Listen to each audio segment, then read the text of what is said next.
So, you guys may be familiar with the GOAT Lolly Lord. I've mentioned him in many videos before. That is because he is my brother. And if it's one thing we've talked about a lot, it's how he was mentioned in Aya's sister location video. But the only problem is his reaction to the sister location video. He says it's one of his worst videos. It's also one of his most viewed, but he hates it. And I could see why. It's an hour and 45 minutes of uncut complaining, and I've set it upon myself to give you guys my uncut reaction. And I'm staying up.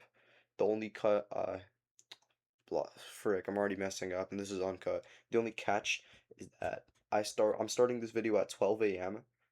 So I could have the most sleep deprived experience possible. I have to get through the entire hour and 45 minutes of this video. So, wish me luck. Let's just jump straight into it. Oh What's my up god, guys, you're it's Lolly Lord and welcome to a reaction video. This is going to be a bit different and it's going to be really Do I have headphones? Let me see. long. So keep that in mind. I'm not reacting to a... Alright, it's in my headphones now. Time to watch some peak. Wish me luck, guys. What's up guys, it's Lolly Lord and welcome to a reaction video. This is going to be a bit different Got and some it's going to be water here, really I'm gonna long. get hella So keep bored. that in mind. I'm not reacting to a scary video, a VHS tape video, a trailer, a teaser. Not expecting anything. Today, I am watching the one and only, oh yeah, bruv. You can't see that, but he made a video that I've been hyping up for a few days now because, like, wow. And it is called I Do Not Like Sister Location. And I want to see why. I want to see where. Yeah, back in the day, this man used to defend Sister Location like it's his son. Like, I think he's married to Sister Location. That's how much he loves it. Like, oh my god, this guy's crazy with the game. Let's make sure the camera's on. Yeah. Okay. The hell his reasoning is because it's just invalid. There's so many things that are just different. I know he's using a trash computer at this point. This is the same one I used to use. The room, oh my god, that's where I used to record as well. He didn't, he for some reason showed that instead of just cropping the camera, he showed he was in the Windows application. And the 00 in the bottom middle of his camera makes me so mad. Uh, can you Oh god, we're not even a see minute it? in. You can't see it right now. What if I do I'm this? not allowed to skip, by the way, and I'm not allowed to fall Can you asleep. see it now? What That's if the, I that's the put it challenge. here?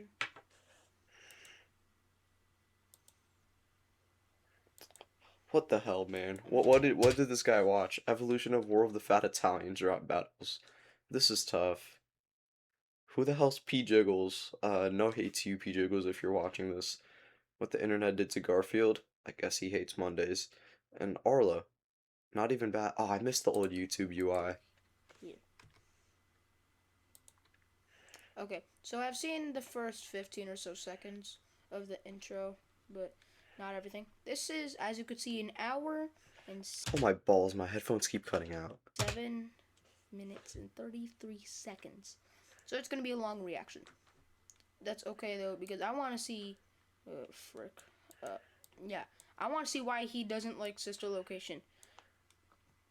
I'm surprised that the thumbnail it's that bad, or it's that stupid, or it sucks that much or something, and that it's just, it sucks. I'm also surprised about that thumbnail render. I don't know what that's from. But without further ado, I don't want to make this any longer. Let's just watch the video. There's no doubting what you've achieved on a technical level. This is clearly pushing the engine. There are just certain design choices that were made for this game that we don't fully understand. My fault. We were I'm hoping fine that with you it. could I'll shed watch some in a light on sec. this. You can walk, you can crawl. You can. It's equipped with some of the best environments this series has ever seen. Alright, this is new It has now. a variety of gameplay styles. I love it. Even It has does. an entire This guy can't go 1 second without just mentioning, yeah, it does. Yeah, this is my pride and joy. Yeah, this is the GOAT. Yeah, like, bro, shut up, text. let Aya Okay. talk. With all due respect, I hate this those man, aren't bro. the design choices we were curious about, Mr. Coffin.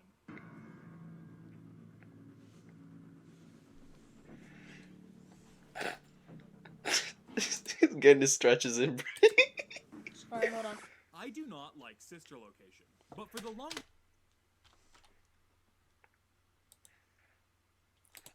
What a nerd.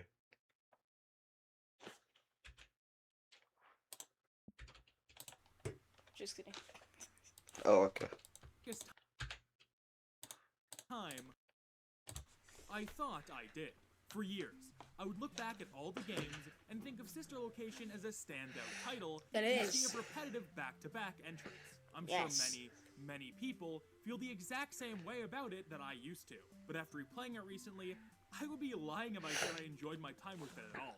It's rare you play a game that you thought so highly of for so long, only to have that false reality shattered within only an hour of playing it. Okay, I want to say something. This man is kind of right, okay? The baddest said that Isaac said that it's an Oh my god, I forgot about Isaac, aka the baddest. experience. Look at this, look at this. The original video is an hour and 7 minutes. This is an hour 45 minutes. I think I'm gonna drag this up to 2 hours. And the gameplay is trash. And even Night 4, it has gameplay, but it's not very good. And it looks like this man is the same thing. He looks back at it and it's good, but when replaying it, it's not fun in the slightest. It was fun for me because it's kind of like revisiting I don't know, a childhood game. For me, that's Super Mario Sunshine.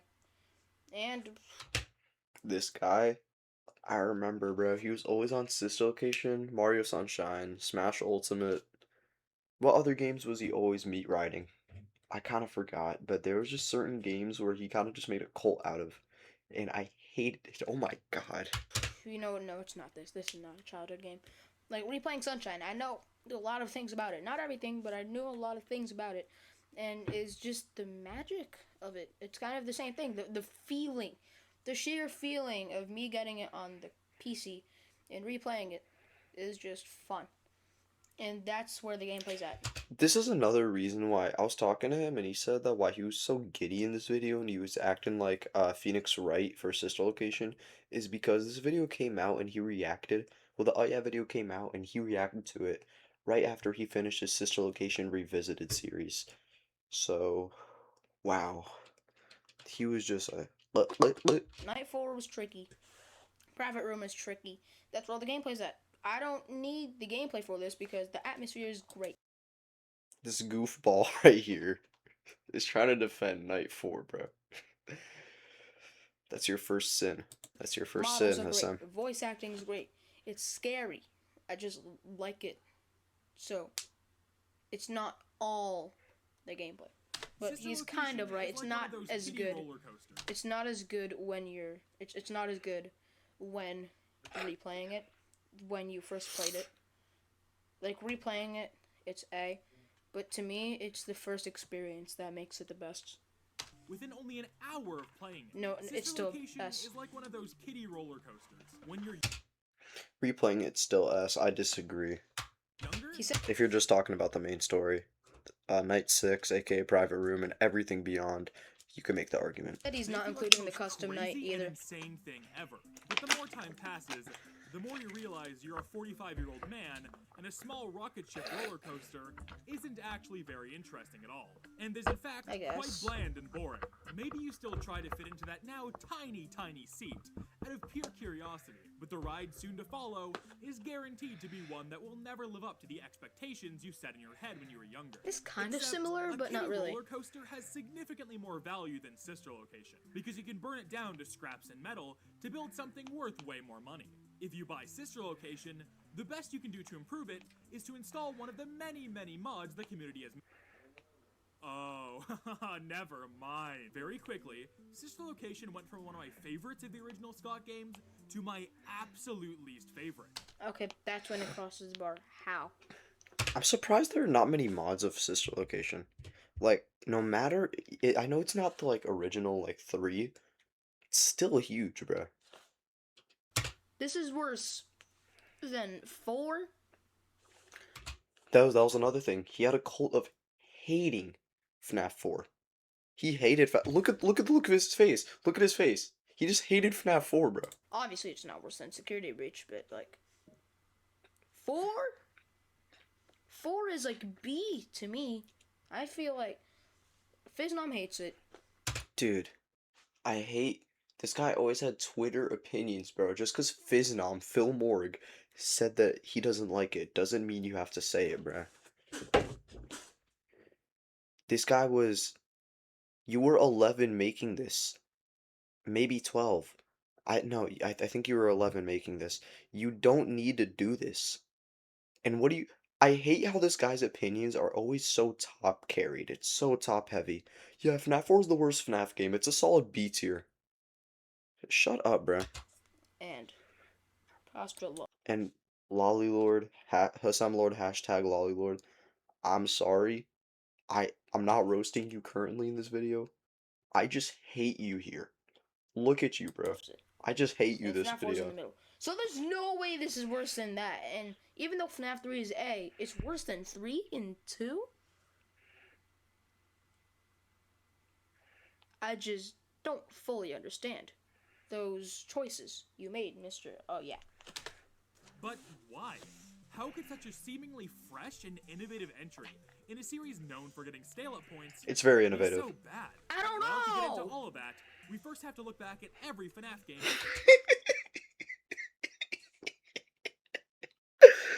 I don't know. He pauses in his video a lot to talk about his opinions. I'm gonna pause to talk about his opinions. For it, I don't really want to understand pause how because we it's a got long here. video. Trust me, it's worth getting this out of the Yeah, right, bro. way now, and it won't take very long. I guarantee you I can do the shaky vent part of sister location, just stay in place, and not get jump scared by the time this section is over. In fact, I'm so confident in this that I'm going to save you the effort of booting up the game and keep a vent cam in the corner of the screen so we can make sure I'm telling the truth. FNAF 1 is seen by the general public as a spooky jump scare survival You can't die in the vents! I don't think you can die in the vents. You can't. Also, that can clearly be a loop, I'm just saying. And yeah, it is, but if you've played it before, you would know that I there's think way more to it than you that. should be able to It die acts in the more like vent. a I think you strategy should be game, able where to. you need to keep track of a bunch of things at once to make sure you can survive the full night. To me, this is the core of Five Nights at Freddy's. At It least is. the original run of the series. Every night, For sure. new threats are added or made more aggressive to test the skills I of like the the player, original to make sure formula, they're but always staying on the Sister Location absolute feels tips more of like a their game. toes. Boiling down FNAF to its basic gameplay elements, Like a is story essentially mode. one gameplay loop that is constantly being made more difficult as you continue to play each night. That is Five Nights at Freddy's from a literal gameplay standpoint. Yes. This formula is then followed loosely for the next 3 titles in the series. Yes. FNAF 2 has a different gameplay loop from 1, Don't with like the it structure of the game that and how it much. increases in difficulty Mask is remains cool the for same. Each 2 night, more nights. stuff is added or made harder until you beat the game. FNAF 3, while only having one animatronic technically, introduces the Phantom slowly throughout the nights. 2 so you doesn't can have play the that game good more gameplay. carefully and 3 has strategically. bad gameplay. Springtrap, of course. Whoa. Don't hate on FNAF 3 like that. FNAF 3 has better gameplay than 1 and 2 and 4. Probably not Sister Location Custom Night and 6 and Ultimate Custom Night. Gets But that's just me. harder to deal with each night of the game as well. FNAF 4, Still once easy, though. again, follows the basic This one boiled-down sucks because I formula play for it a on the FNAF game. Switch, Sure, it's a so little the 2 different from doors the are prior broken. games in its presentation and style of gameplay loop, but at the end of the day, it's still a series of nights that follow the exact same gameplay loop that adds or adjusts threats as the game progresses. You may be thinking after all this, of course Scott would want to try something different after 4 games in a row. Yeah, following that's the same good. core gameplay I'm glad loop. he innovated. really. I just wish he did it better. It's not Just so you know where I am in this, I like Sister Location. I'm not a glazer, but I think it's a A tier game. It's one of the better FNAF games. I like it. I'm not a hater. Don't worry. decided to make a game called FNAF World. This game, while maybe not being super relevant to the conversation at hand just yet, is still an important turning point in the series to bring up. Since this game is an RPG and not a typical FNAF game, there was bound to be a whole lot more writing and a direct story compared to the previous entries, which is true. However, it's the way the game was written that's really important here. A majority of the writing in FNAF World is very self-aware and full of jokes. This, of course, works fine for an RPG spin-off. Okay, you know, I'm a pause for probably, hopefully the last time, or one of them. I remember watching the charity stream, like, a bit of it. I didn't see the whole thing, but I remember they were talking about how the game sucks dog poop, and they were talking about how The game sucks. Dog poop. I'm not a FNAF World hater either. Like, the I jokes appreciate are it for what it terrible. is, but it's objectively trash. It's humorous, I kind don't of. know why he keeps saying humorous in this video. Like, I've scrolled through clips of this, and he's always talking about humorous. Like, shut up. And the TV shows are fun to watch, and sometimes Hannah Duna is funny, like Ex Benedict, Angsty Teen, everything. It's just funny. I'll admit Yeah, I'd say, everything else is not that. but is funny what you really need in a FNAF game? Like, I guess it's good to have some comic relief, but I will admit the game is scary the first time, but you have to have a way to keep it scary every time, and like you have to have a way to keep, the replayability interesting every time. Funny, but the beginning of every night except for night 4. I think Night 3, Circus Baby, Secret Route is a perfect example. I think Sister Location every night should have had more secret branching paths like that, or like Night 5 with the private room. Well, maybe not like that, but maybe give the animatronics different voice lines depending on what you do. Maybe have different things happen. Kind of like Undertale, but not like a full different story. And the TV shows are nice. The And the TV Exotic shows are Butters. nice. The Exotic Butters is overrated. It's unfunny. I know he's gonna talk about that, and I don't agree with him. Yeah. I respect the opinion. I just, you really need to convince me. Very different from the other mainline You really FNAF need to games that convince came me. before it. You do, Opting man. to be a point-and-click style game with mini-games spliced here and there. Sister Location completely throws away the core FNAF gameplay. Yeah, he was saying that it's just a bunch of mini games, which It I can kinda kind of is. see, but Yeah. Gameplay loop that we were just talking Still. about, which in theory could work if the game was still fun. So, does Sister Location do a good job moving the FNAF series forward by removing the gameplay that made it so interesting in the first place? Dude, just read the title. We're gonna be here for a long time. Hey, I think it's about time we check back with our shake event. Surely something has come to Long jump scare us time. after all this time waiting and doing absolutely nothing when there is a very clear and active threat being presented in this situation. You can't Surely die. this entire section is You're just proving yes point, Hassan. designed to just catch the player off guard only the first time they play the game. Oh wait, it is? Damn, okay, wow, knew it. shit. What's gonna happen? Oh no! I hear noises! Ah! I'm gonna die! I wish What? you No, I'm gonna, did have a I'm chance not of do- dying. I'm Maybe not in actively night playing 1, the game and there but is in the noises other happening nights. that are bad. I'm gonna die. Heal me! Hello? Oh, I think it gave up. Sister Location. I think it gave up. Sister Location. Sister Location. Where do I even begin with you? I have never had more to say about a game in my life. That was all the intro. Surprisingly, I do have some positive things to say about it, which may come as a surprise to you after the Alhamdulillah. entire intro section. But don't get it twisted. For every positive thing I have to say about this game, there's about 10 negative things bouncing around in a harmless, shaky vent. Just wait. Look at the dissteam on his face. Look at the unsatisfactory glare on his face. He's really just the grouch when it comes to opinions. To be blurted out. I've seen And it. yes, that whole shaky vent section was a bit of a joke, but it does help illustrate one of my biggest issues with this game. This is by far It's easy. the least replayable game in the entire series. Every FNAF game before this encouraged a ton of replayability, FNAF whether 4. it be through the inclusion of a It's just custom not night fun. to mess around with the game's core mechanics on harder difficulties, or extra challenge modes such as those found in the FNAF 4 Halloween update. In FNAF 4, Even there's FNAF extra 4 was a content. What the hell? Why do these headphones keep cutting out? Hold on. I'm trying to think. Do I have any other headphones? I don't think I do, bro.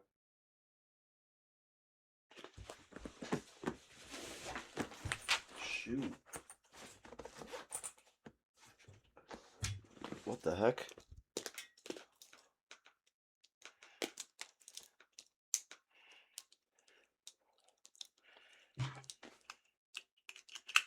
Just pulled these out of my school backpack.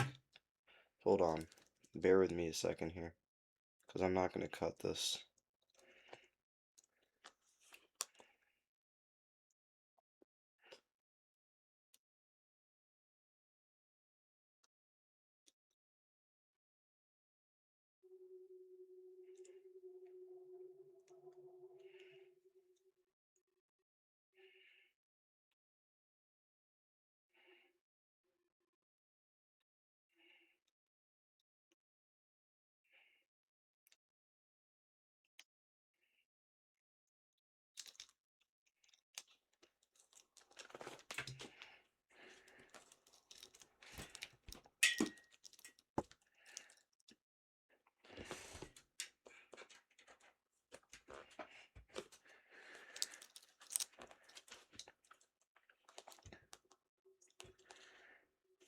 If you didn't skip that whole section of me untangling my headphones, please get a life. But I don't want to play I'm sorry, by the way, because I don't want to go through this entire video and find random points to edit. it again.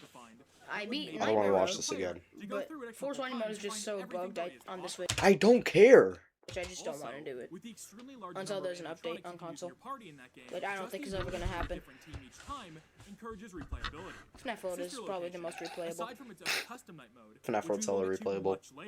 Lacks any replayability in a series pretty much famous for it. Not only can you not replay any of its minigames on their own for some reason, but the game is absolutely littered with scripted events that become more and more obnoxious the more you play the game. The shaky Yeah, I event, for example, guess, would have but been a really easy section to I turn don't mind into it. actual gameplay rather than a scripted event. You're trapped in this tiny vent, trying to get out, and all of a sudden, you're a bunch of loud noises and the vent begins to shake.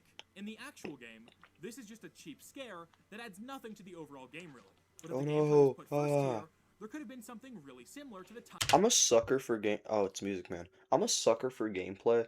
Like, I've always been a stickler of, like, if a game doesn't have good gameplay, it could have the greatest story of all time. I'm gonna freaking die. And I'm not gonna like the game. Because, like, it's in the name. Gameplay. You're, like, how you play the game. And I completely agree. There should have been more in those vent sections. Music Men from security Like, breach. Oh, that is exactly. cool, Location insists on but treating itself like some kind of it's free short. I feel like, I don't know if you guys played Baby's Nightmare Circus Classic. I'm saying this like anyone's actually watching this or watched this far. Like anyone's played Baby's Nightmare Circus Classic mode, but like something like the Withered Funtime Foxy segment in that game, especially because Funtime Foxy is actually in this game, that would be dope. Where when you hear sounds, you have to stop. So I don't really You care. have to use WASD for pretty much every single movement action, including pressing W to go forward in the vent. It's fine to set up a game like Oh shoot, but that's just like Ballora. this, but at least utilize the fake free roam in interesting ways. For example, instead of this stupid vent section being just for spooks and not actually dangerous in any way, give the player the ability to turn around in the vent to look behind them. Turn this boring, pointless vent section into a minigame where you need Oh my god. You should have it should be like the help wanted hallway where you have to turn around and like but like Ballora's behind you, I'd say Ballora, because I know she's the creepy crawly. Or maybe like no, I forgot there's Smallies in this game. There should be like a Biddy Bab behind you, and then you would have to stop when you see mini Renas in front of you. But you have to make sure you don't stop for too long. That would be great. to turn around every time the shaking happens to scare away the biddy babs, making the ruckus at the end of the vent. It doesn't even need to be a very long gameplay section, but it at the very least adds more gameplay to the game overall. I can imagine that getting even more repetitive though. I'm gonna kill you. Instead of, oh boy, time to go through this stupid vent again and hear the scary noises. That can be it turns super into, repetitive, oh holy boy, crap. time to play this part of the game again. Well, in why are this you video game that I overhyping it, bro? enjoy Like, and that's the respect. most Yeah, but repetitive it's thing ever. repetitive. About a 10 seconds. Why are you so mad? Oh my god. Oh, you think, oh yeah, you think while he was looking at your video, he freaking screamed at you like, it's not repetitive! You think while he was playing Sister Location, he was playing the vents like, it's so repetitive! Like, bro, what's your deal, bro? Section of this game that nobody has ever thought of in probably literal years. Anyway, the game is literally full of shit like this. I'll go Oh yeah, I forgot to say, hello people. Hello, people. My name is Meatloaf Man, and this is a reaction. I just forgot to say the Go thing. into more detail on each one as we get to them, but I just wanted to give you a Valora little Gallery is taste probably of the what's to best come. of First, though, we that need to talk stuff. about something that For sure. doesn't even have to do with the game itself. Not Breaker We Room. gotta talk about the box art. Well, okay, it's hard to call it box art when it's really just the cover for the digital game. Oh, but it's you know what I Freddy mean. when it's Let's not take a look Baby. at the box arts for every FNAF game up until this point. Except for FNAF World, because literally, who cares? FNAF 1, Freddy Fazbear is front and center. Makes sense, it's the first game, and he's literally the namesake of the series. FNAF 2, Withered Freddy. Once again, makes sense, and looks a lot better than if Toy Freddy was on the cover. Sorry, Smike. FNAF 3, Spring Freddy. Smike, bro. This makes sense. While The not fat the namesake man. of the series, he's the only There real is a sister animatronic location in said game, version. and is the main antagonist of it. It would be There's a sister location version. Yeah, bro. pretty weird if this Like, game there is a all sister about Springtrap location and his story and lore Circus had a picture Baby of art. Phantom Freddy on Like, the cover, especially in like the right? eShop and the That would take away PlayStation from the store. importance of Springtrap Probably in this game. Xbox. Okay, I don't so have one, clearly but Scott I'm is not expecting. above using different characters for the box arts if said character is extremely prominent in the game. Good to know. FNAF 4, Nightmare Freddy. You could argue that Nightmare Fredbear would be more fitting here, but he's supposed to be a surprise in the game since his design was never fully revealed before the launch of FNAF 4. Using Nightmare Freddy here makes a lot of sense. Okay, so now we're at sister location. You'd think that Circus Baby would be front and center here, right? Then what are you showing?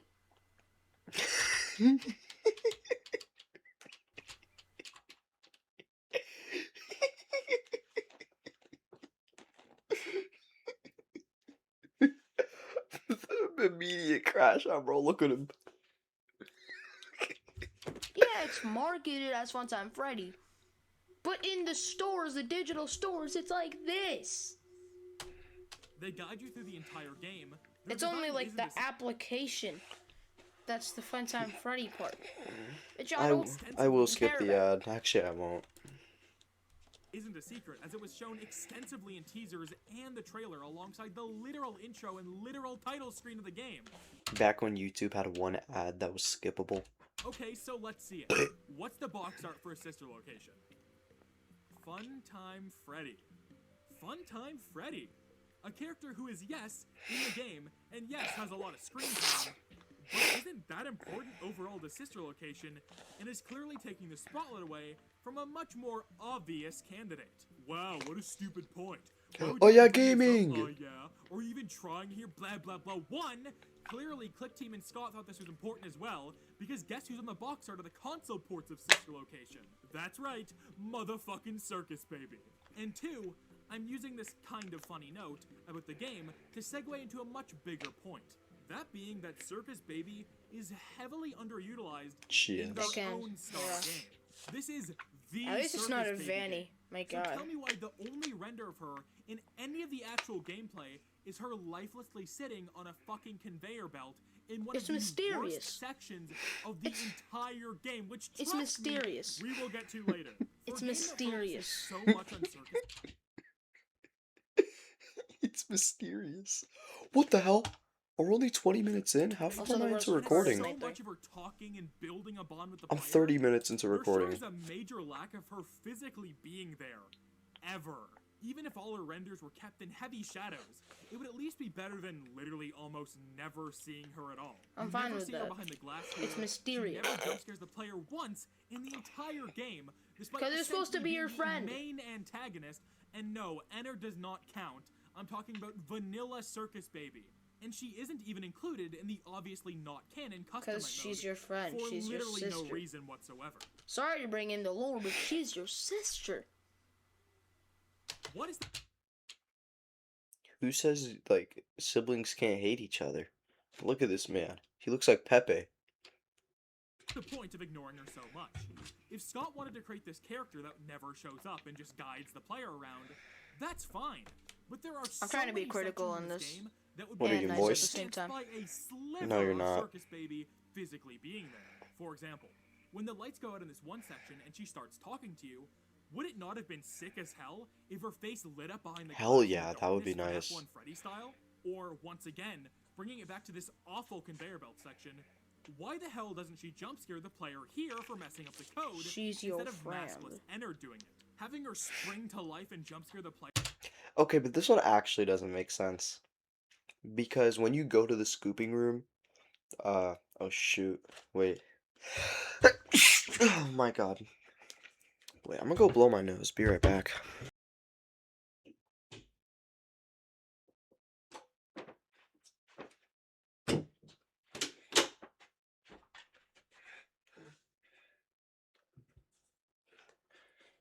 I just looked in the mirror and my eyes already look like I'm on crack with crazy dark circles. As I was saying though, when you go to the scooper room, Ennard is like, Circus Baby has already been here today. So like, yeah, she can't spring to life and jump scare you. Unless you want to say Ennard would be inside Circus Baby, which then yeah, that's possible. From a lifeless She's position your would friend. have been an insanely cool visual. And don't use the, oh, she's still trying to trick the player at this point of the game. She wouldn't hurt you. Oh, Circus Baby would never hurt you excuse. Assuming that the player character dies here regardless, I would rather it be by Baby turning on you than maskless Ennard popping up when they show up yet again in the section directly following this one. I will not take story reasons as an excuse Circus Baby turns on you in FNAF 6 anyway. for lackluster gameplay Like what? or missed potential. I found Why? that very Story interesting. literally could have just been tweaked to include these extremely Sorry, weird Mike. missions. Here, I'll tweak the story right It's now to okay. make this Baby section better. Have it so messing up the Same, passcode Mike. canonically Cheers. puts Baby into some kind of attack mode, and she jump scares the player out of her own control. Boom. Holy, she's thick. I just made this section slightly cooler, But and the story it's is literally the exact Elizabeth same. Afton. Just with one new detail It's added that Elizabeth never has to be brought Afton! up Elizabeth Afton tries to kill you, Michael Afton, in FNAF 6. Damn. ever again. What really stings, though, is that Circus Baby did Hold on, I need to get my... Hold on, I need to... Sorry. You see that? You see that? It's an Among Us. Hold on. That's an Among Us. Sure, bro. I have to be squeezing this the entire time because so far these points are not good. I got him that. No Among Us. Bro's making me angry for like the first time. It's okay. I'll get the How? burger. I'll get the burger. Give me a sec.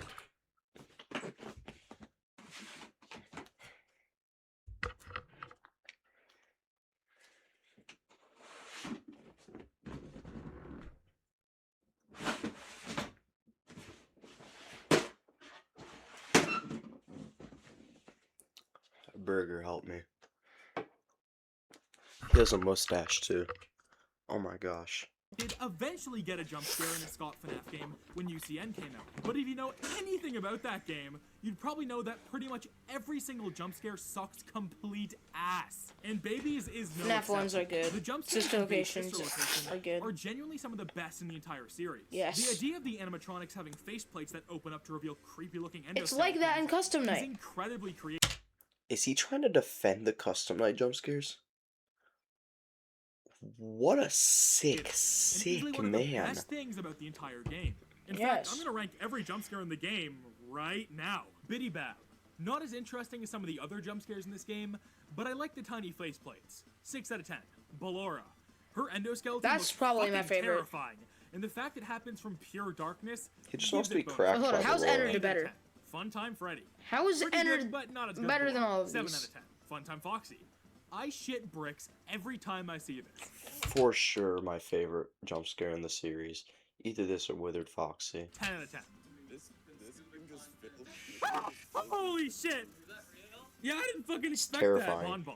On its own, it's okay. But the PNG texture of a flashlight blocking out most of it brings it down a few pegs. 5 out of 10. Mini Rena. Oh, it's just going in but order. 7 out of 10. Maskless Ennard. It's okay, but the lack of any super fast moving parts like the fun times hurts this one. 7 out of 10. How did you Ennard. not notice it was You going could in have told order? me this was a UCN Is he jump scare, dumb? and I would have believed you. 2 out of 10.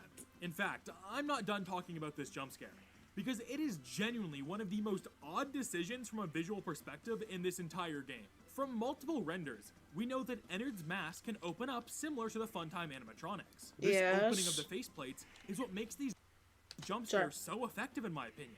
and the customized jump scares that lack them are significantly worse because of it. So why was Ennard given the ability to open at least a part of their mask, just to never use it in any of the jump scare animations, when it would have made them significantly The animation better? is This is good, probably though. the jump scare you will see the most in the entire game as well. So having it be the literal weakest one is a major oversight. At least Scott added multiple variations of the Ennard Oh, jump there's scares an depending ad. on the circumstances you die in. Must they be But they're all pretty much equally shit. Anyway, back to Circus Baby's UCN jump scare. This being her only 2D jump scare in the entire series is such a shame, and it really just makes her not having one in the game sting even more. Yeah, I know she has one in FNAF VR as well, but it looks pretty garbage. Her faceplates barely move. TLDR, Baby got screwed over in her own game, and Rip. that sucks. Am I done with the L, introduction baby. segment The yet? mysteriousness Can I talk is about so the entire good. game I don't from care. start to finish now? I don't care. No. Story? What do you mean I have to complain about the story? When have I ever talked about story in depth in a FNAF game before? If only I knew someone who actually If cared anything, about it's the better FNAF than story FNAF 4. in the slightest. It's Who not could that complain about bad. the story for me. I like while the sit Elizabeth back and after eat his Sister baby Location thing. brand popcorn. Okay, buddy. Whoa. Okay, yeah, you can do it. You can do it. I love Zach. Foster, you better not make me angry. You better. This guy thinks he's the alpha wolf, bro. Let me pull up this picture.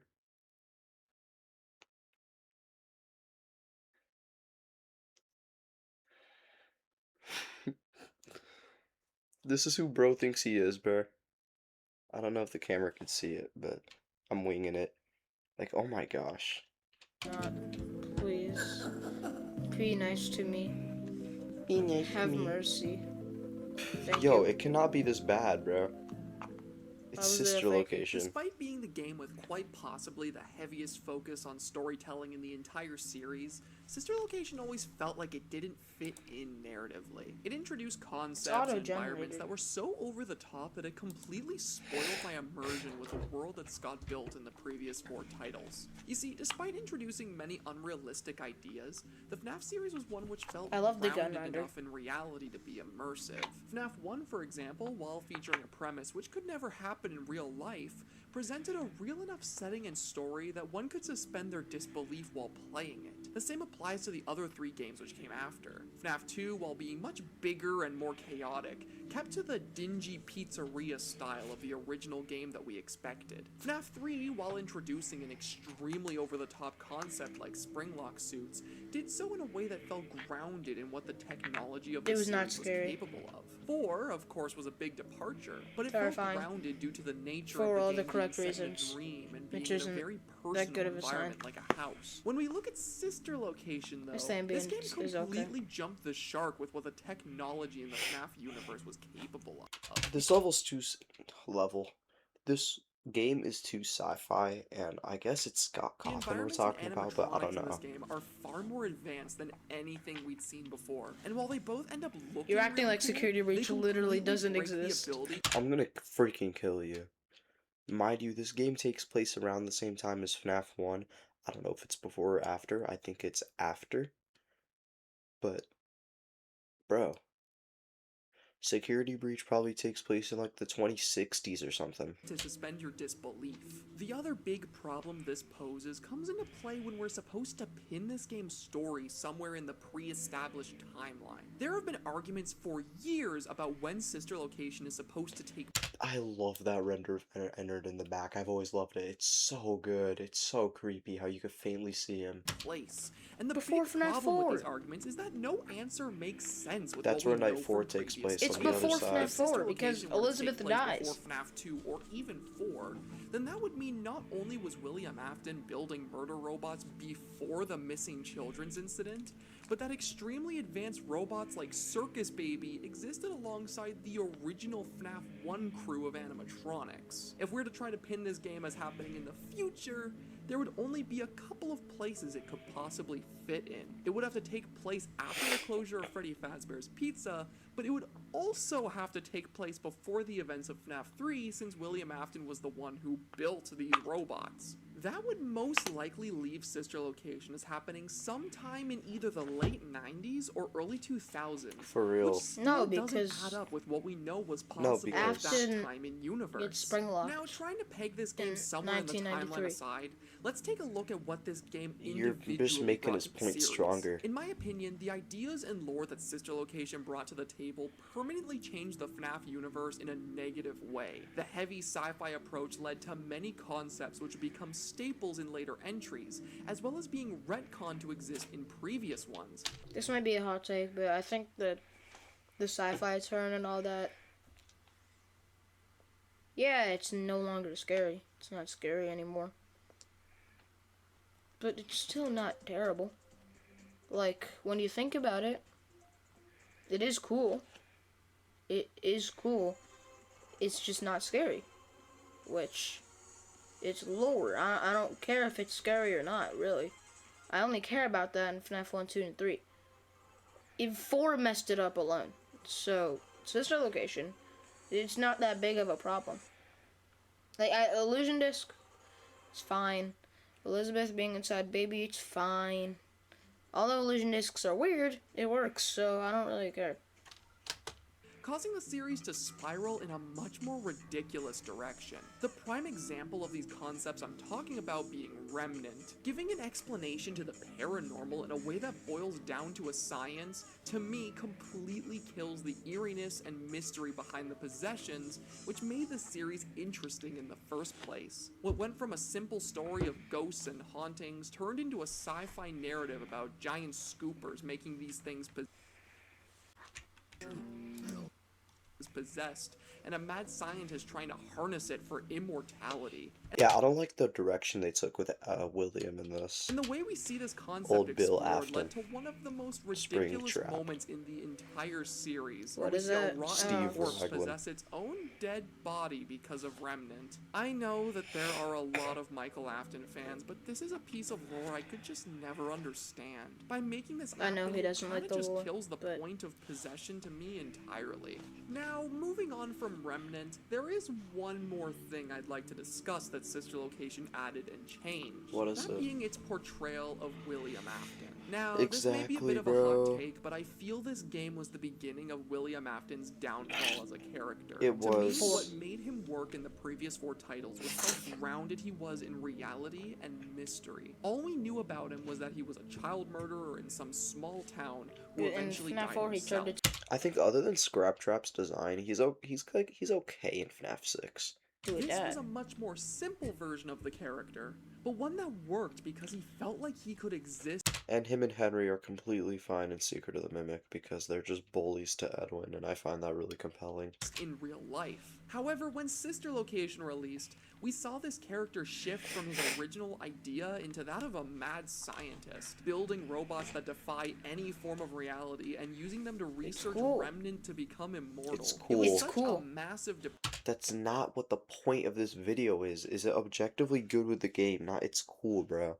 departure from the original character we knew, and I felt like it was such a massive jump that it completely killed any creepiness Like he once Bloodbath to had. Zodiac? I'm not Shout out against the big giving Z. the character a name or personality, but completely changing what he does in It's the still cool, the fact that he story killed makes him kids feel and like he a got the completely ultimate different karma. character It's so cool, the fact that he killed kids. altogether. Still cool. And this massive change would spark his continuous downfall in the series to me. The with ultimate him karma, being depicted this guy's like a white this girl. pizzeria simulator, and then becoming even more cartoonish with his portrayal in Help Wanted, and then Security Breach. Giving an explanation to a mystery or character isn't the problem here.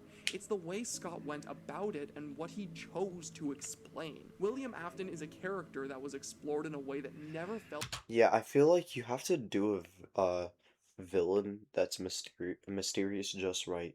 Because we saw what happens when you reveal him at the perfect time, but don't do it correctly with FNAF. And if you do something like the prototype from Poppy Playtime, so much suspense is built from like half a decade, and you have to make it like the perfect villain that it's not going to satisfy anyone's needs. The prototype's design's like S plus though, so it's all good. intended. He's not written perfectly though. He's written very well, though. with how he was originally written. And Remnant is a concept that nobody asked to be explained at all. Both of these poor explanations were given to us in a game which departs so far from the series that it just doesn't fit no matter where you try to pin it in the timeline as a whole. That's why Is there Manpower your doesn't help, try man? to do the timeline. Supposed to be there. I feel like Sister Location would have benefited the most from just being its own unique story that has nothing to do with FNAF, because Sure. as it is, it feels Fair. very alien from the rest of the series. Fair. Those are just my thoughts, though. If you disagree, I'd love to hear your thoughts on this game and the way it's presented. I'm reacting I for a always reason. love to see different perspectives on the storylines like this one. How is he especially getting in a so close community to with Bon such Bon? differing opinions like Hold on, FNAF look at the clip. storylines Yeah, like I was on the edge of. I wasn't even listening to what Poster was saying. I was on the edge of my seat watching Bon Bon. Look at the on this clip. game and the way it's presented. I always love to see different perspectives on the storylines like this one, especially in a community with such differing opinions like the FNAF franchise. Anyway, just don't though, understand I think it's that. time I stop my rambling and give the spotlight back to yeah. At least Goodbye he for was now. chill. Oh yeah, it's like this Okay. F tier. Okay, there. Now you can't complain about me not talking about the story. Well, actually, you can technically still do that since I didn't actually talk about it myself, but you'd probably look stupid doing that. Also, by the way, please go check out Pastor's upcoming analog horror series. The link will be in the description. Okay, thanks. I will. Now that I've covered a couple of will. my miscellaneous never did. Might react to it. I'm sorry, Zach. And I've laid the groundwork for channel. a couple of my bigger points later in the video. It's time to go through this entire game from start to finish. I'm going to talk about every single night, every single minigame, every single ending, and every single little thing that makes me think this is the worst of the Scott Cawthon FNAF games. I hope you're ready, because we're really only scratching the surface right now. I know he didn't like it, but he thought it was the worst? Wow. By the What end about of this, Fury's you'll Rage? probably either want to punch me I'm gonna kill him. straight in the face, or you'll come to the dark side and fully understand why this game has not held I'm up probably very well gonna over the punch years. him in the At face. the end of the day, Whoa. I don't really care. It holds up very as long well. As you hear me out and give me a chance to Don't explain this whole mess. encourage Let's violence. Get into it. Sister Location Whoa, what the hell? Did we not Hear me just out see and give me a chance how to long explain he this whole waits mess. at this corner? 1, 2, 3, 4, 5, 6. He waited there for 6 whole frames. Is he gonna win the night? Or the minigame? Because I know this is insanely tight. Get into it.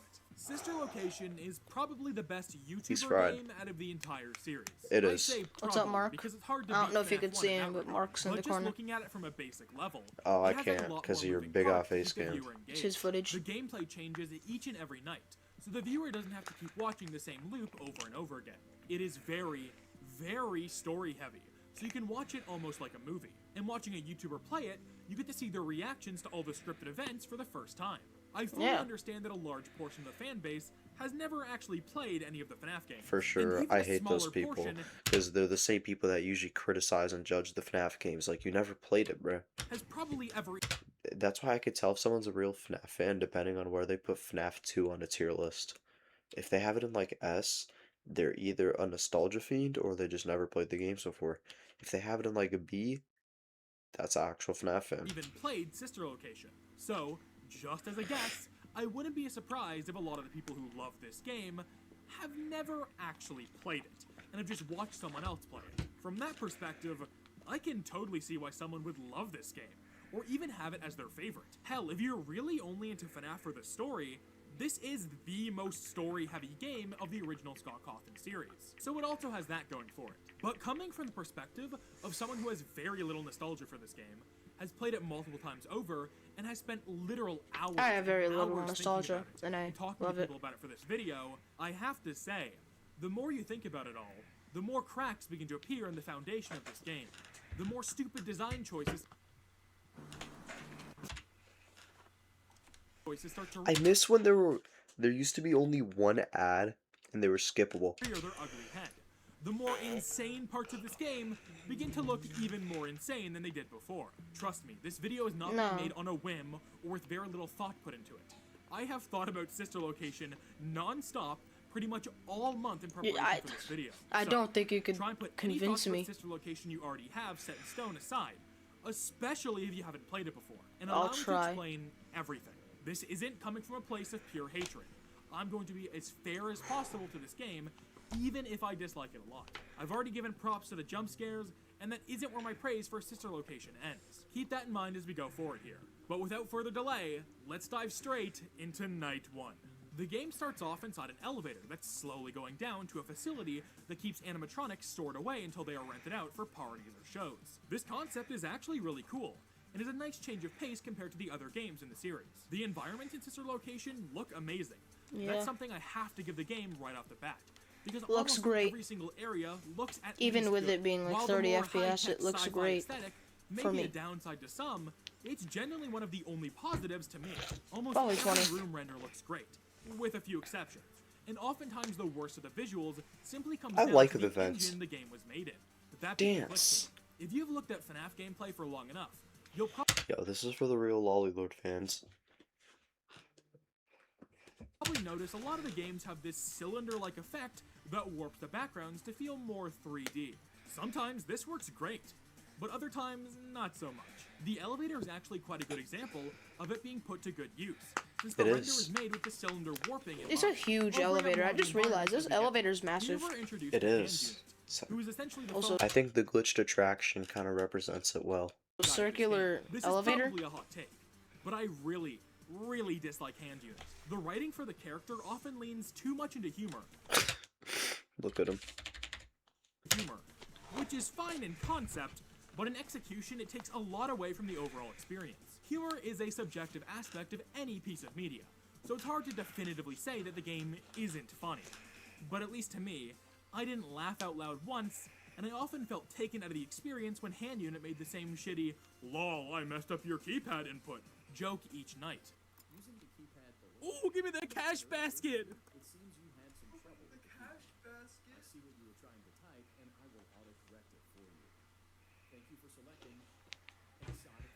Let's Probably go! wondering Okay, so so the the thing thing is is with with the the humor. humor.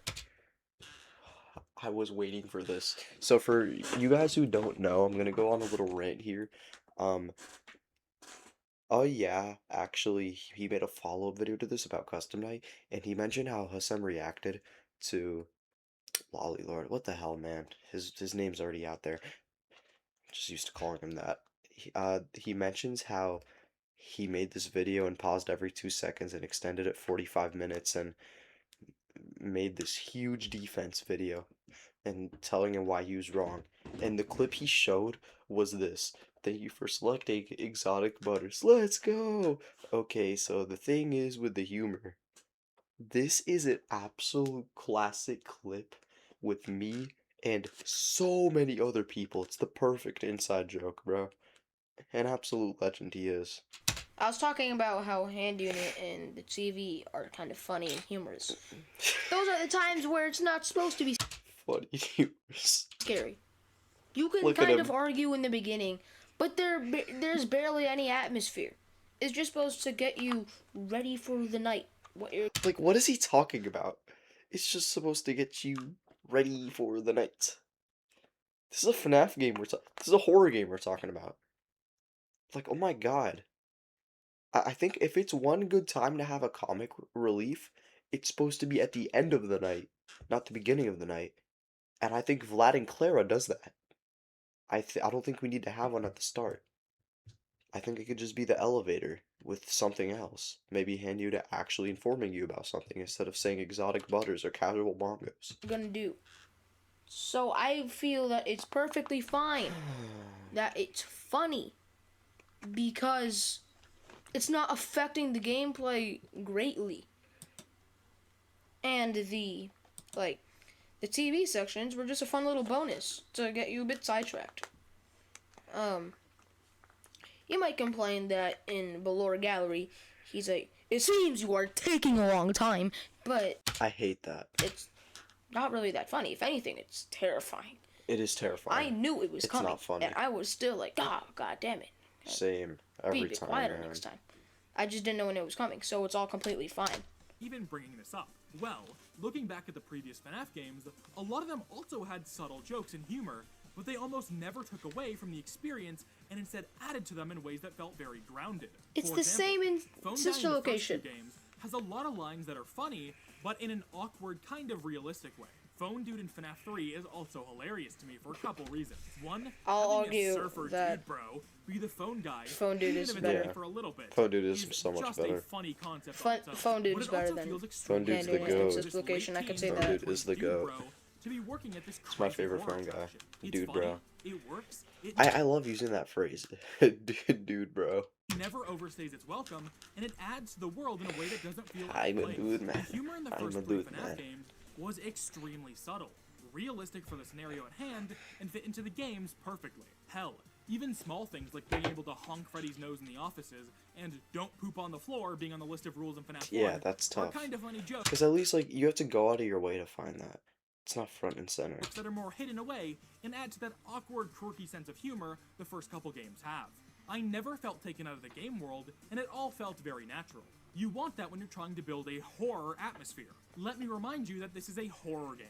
Having this joke-cracking, robotic-ass voice talking to the whole game feels so out of place, and I am extremely glad that Baby begins to have a more prominent speaking role as the game goes on. So, what do I think happened here? Why does this game have a much more lighthearted and jokey script for the phone guy equivalent compared to what came before? Here's my theory. Scott had just finished writing for FNAF World, which we established earlier has a much more meta and funny script. This works because the game is supposed to be lighthearted.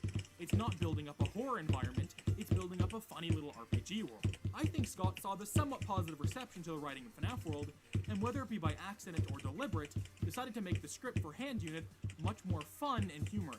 The literal definitive proof for this is that when you get all 3 stars in the game and go back to the extras menu, there's a PNG of the exotic butters you get after completing your week at work. When you click on it, a soundbite of Hand Unit saying, "Exotic butters," plays. It's so cringe. I have to stop at freaking 65 to 100 on grief to explain this. I hate the whole exotic butters thing. It was funny when I was like 5, but it's genuinely meant to clip farm, bro. Like, you're not...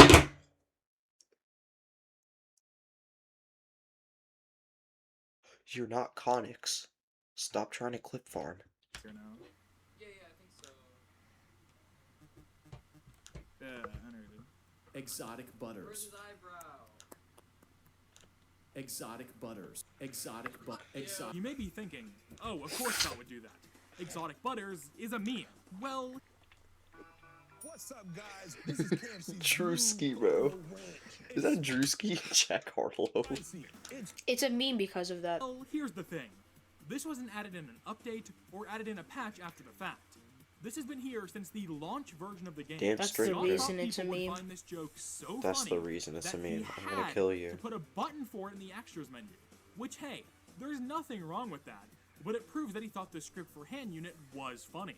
Once again, a completely subjective aspect of the game, but I had to talk about it. Outside of Hand Unit, however, the writing and voice cast for Sister Location is actually quite good. It's And very one of the Yes. best aspects about it. So Yeah, not that I'm the voice trashing acting is all of the writing. awesome. All I'm saying is, I will think say that. Hand Unit and its shenanigans are not very funny, and They're kind of not. feel out of place. in Tom this game Hardy without is getting They're- good, jump scared funny, I appreciate them, but they are out of place. I'll say that. and killer scary, robots and goofy. getting scooped It's alive crazy. and Oh, used he's as a dead. skin- He's Oops, dead. spoilers, by the way. Spoilers for Sister Location in this video. Nothing really happens on the first night of Sister Location, which is fair for a couple reasons. First of all, this is a completely new style of gameplay compared to the other games in the series. It's supposed to So introduce making you, the kind of first like night have FNAF 3. No real stakes allows the player to get used to everything. Another thing, Yeah. Oh shoot, I forgot to turn the AC off. Guess I'm FNAF having 3 a cold also night. did the same thing, where the first night has no real threat and is just for world building. So hey, whatever, that's fine. As long as the following 4 nights are jam-packed.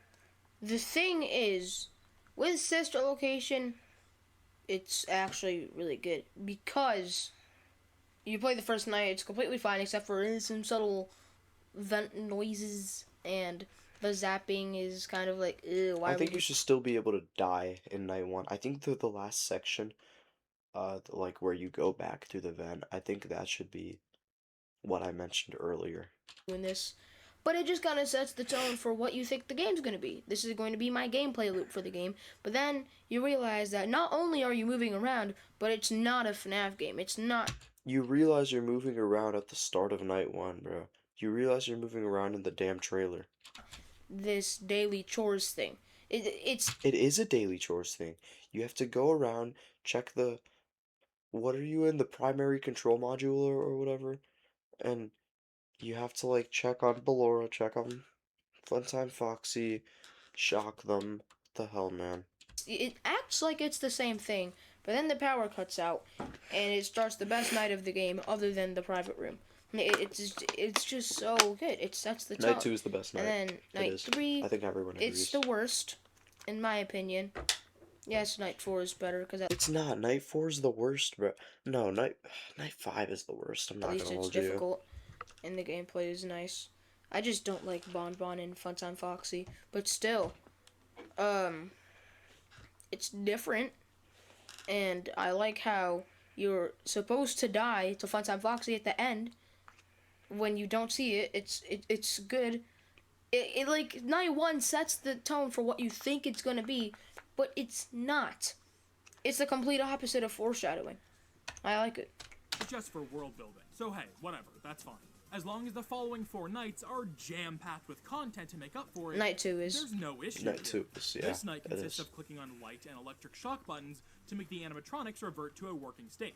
And Great crawling through a render, couple vents. great animation. That's about It is. The night ends with the dreaded shaky This vents game I is talked great about earlier, visually. which would have served as a place to put a small, easy In most minigame to get the aspects. player used to that part of the gameplay, but whatever.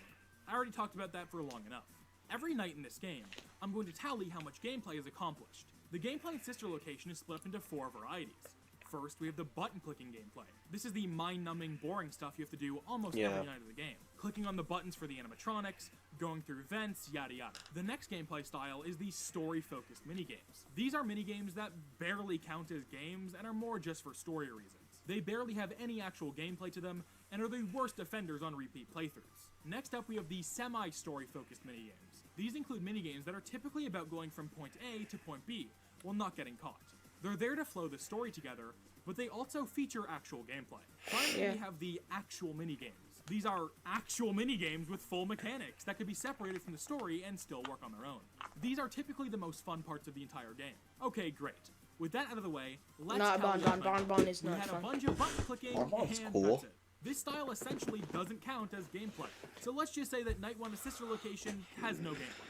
This is A-okay. Like I said, maybe a semi-story focused minigame It has gameplay, because it's completely but new. it's the first night, so I can't really get too heated over it. Almost every Night and Sister location ends with the player, who is Michael Afton by the way, I should probably rip that band-aid off, going home to watch a TV show about Vlad and Clara. A couple consisting Rip of that a vampire bandit and off? human I arguing just over rip forbidden that bandit off. I'm not the English teacher, but like, goddamn. He actually belongs to Vlad. You may think Rip because that of my humor mask earlier, off. I would be all angry about this, but actually I think this is He's such a loser. He said something that remotely sounds like bandit instead of band-aid. And he's just hating on yeah for it. I'm not an English teacher. Stop acting like one, bro. Like, you're making me like you less as a brother watching this video. And I thought I liked you as a brother. perfectly fine, funny even. These moments in the game are the downtime. Okay, no, I just want to check on OBS. Is everything fine? Everything's fine. Let me do the same. Is everything fine? Is everything A-okay?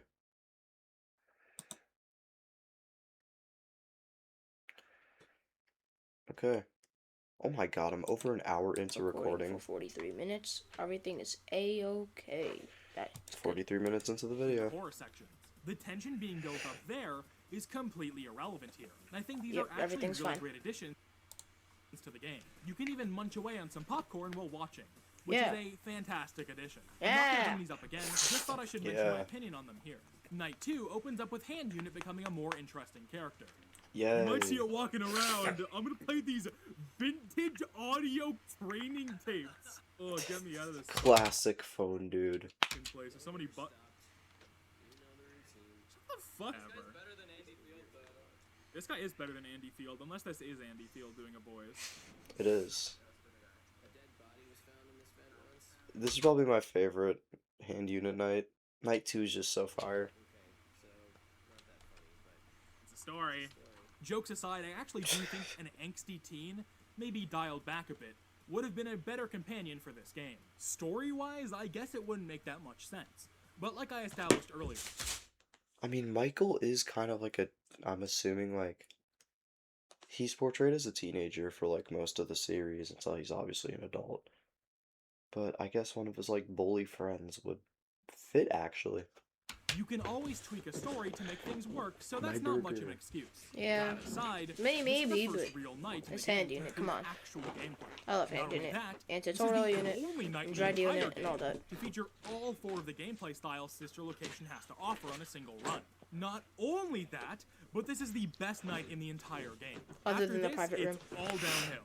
The first gameplay For segment sure. of the night is about you protecting yourself from the biddy babs under a desk, using a piece of metal to protect yourself. Here's an example of the cylinder warping looking really ugly. Yeah. In fact, a lot of things here make no sense. Why are the holes in this piece of metal so perfectly smooth? Scott loves to model things with this Minecraft pixel art looking ass withering all the time. So the one time that Exactly, would have bro. actually worked. This one. Well, guys, how was the video so far? I hope the reaction's good. Freaking sucks. Yeah, I think I'll hope make. you're doing well in this. Thank you, man. Deck. Thank you. Thank He you. opts to make this Or evening. worn down piece of metal look Or more like a midnight. gray Or block 3 of a.m. cheese. at night. This is a God damn it, bro. He knows. story-based minigame, and actually isn't much of a game at all. Baby tells you to hide under here to protect yourself after hand unit shuts down, but all you actually have to do is click down and move your mouse to stop the biddy babs from moving the metal away from you. It's a pretty nothing section.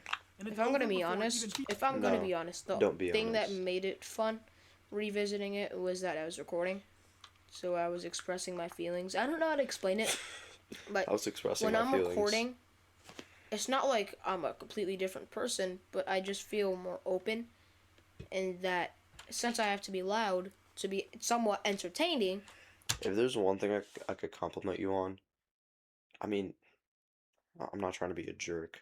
Like I don't hate you, but I hate you in this video. I think if I could recall from this time when he was around this age, he acted like he did in the videos, just he was obviously more exaggerated in the videos, but like now, how he acts like in real life is actually more exaggerated than he acts in his videos, if not just the same. But like, I don't know. He's an interesting guy. I just think I kind of get away from everything else, and it's really fun to record. That's why today is probably a triple upload, which is quite crazy. Holy balls, was that day a triple upload? Let me check. So, that probably was a big chunk of why this game was fun to revisit, because I did all these funny emotions, and it's like, I don't know, 2-year nostalgia in here. I don't know. But like, if I was just revisiting it normally, I would expect that it wouldn't be that fun. Wouldn't be 0 out of 10, probably 4. But revisiting it while recording, it was like a 6 or 7. I enjoyed it. feels like it starts. For the first actual gameplay section of Sister Location, not a great first impression. It's tense building. The first time. Oh my god, that was a close one. It's not like the fucking door goes the exact same length every single time you play this game and it never changes. Okay, bye. Hand unit comes back online and tells us to rush through Ballora Gallery to make it to the breaker room. However, before he comes back, Baby tells the player not to listen to him and to instead take your sweet ass time getting through the gallery. This is the start of Baby manipulating the player into a false sense of security. She helps out Michael Afton to try to win him over slowly and surely throughout the game. Next up is the Ballora Gallery minigame, which is the first minigame in Sister Location I love that has this. some actual gameplay. Yeah, I Ballora love Gallery's this. fire. The event section are carried over here as you need to crawl from one Absolutely side of the room love to it. the other. The room is Dusk pitch was- black. Yo, whoa, that's enough, bro. I get it. You love it. You don't gotta be all weird about it, bro. Except for a door that has lights above 5, at the end of the room. If you hear Ballora's music 7. get too loud, stop in place and wait for it to It's die down. While creepy. no music is playing, you can Especially sprint with for the 3D door. sound. Extremely simple game that is an alright challenge. Here's my biggest issue with it, however. It's super simple when it really shouldn't be. What I'm talking about is this scripted section of the minigame where Ballora spins across the screen to the other side. When this happens, He's not lying. After doing some research, he uploaded 3 videos on October 25th, 2022. Baldi owns the worst school in the world. Baldi's Basic Classic Remastered. Back for more. Yay. Baldi's Basics Classic Remastered. A FNAF SL fan reacting to, oh yeah, hating on it. I don't like this location reaction. 3 videos. Wow.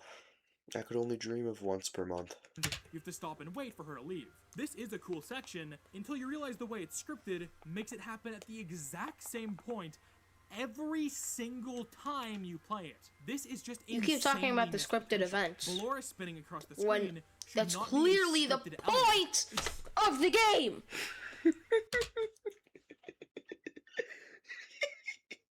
Scripted, story-based. It's the point of the game. You could say the same thing for Poppy Playtime. It's scripted. That's the point. It was supposed to be tense building the very first time. Should be an actual mechanic. Oh my god, bro. Why are you so mad, bro? It's just, oh yeah. It's the purple dog. In the minigame. That's what FNAF's That is clearly the point of the game. Nom nom nom nom. gameplay Bro. is all about to me.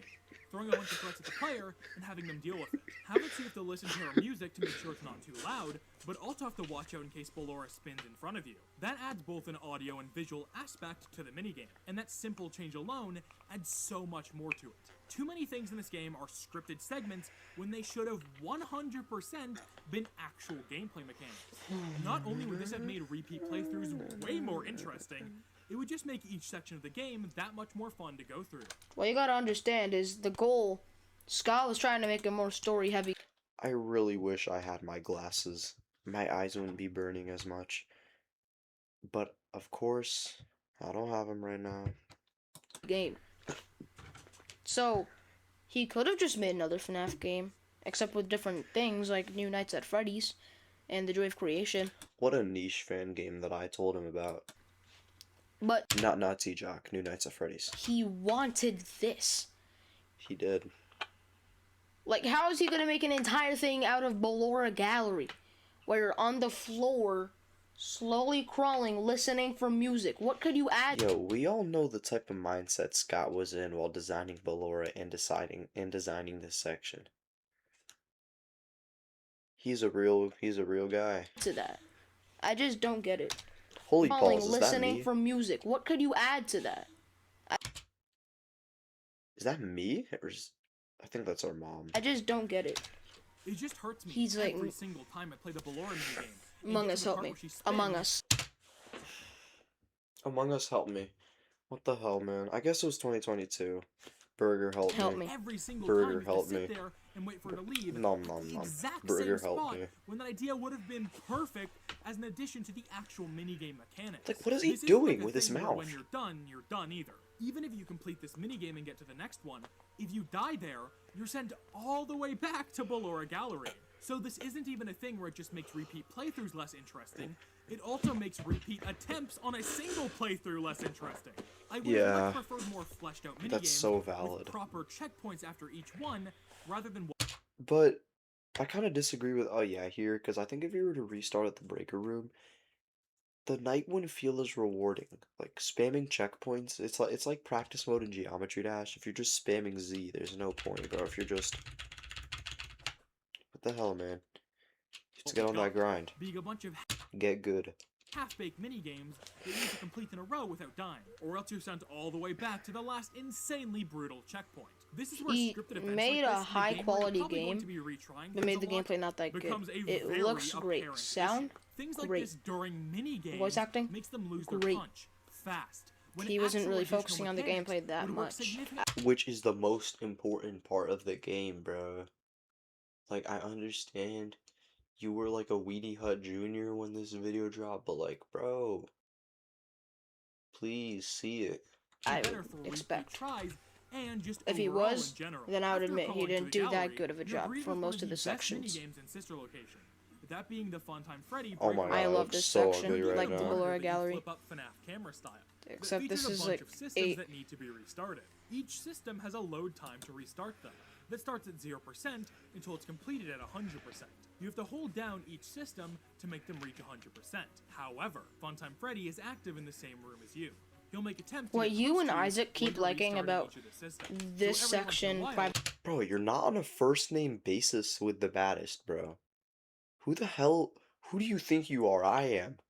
room, You need to push it's down the randomly monitor and generated, play an audio which cue makes to it trick them tense into every going back to time. the starting point. That's Restart what each and every you guys system keep to finish complaining the about. minigame. It's too In scripted. concept, I But like this minigame a I lot. see that It as has the a very point. So classic if I look at it from a standpoint of scripted events, then it's perfectly fine.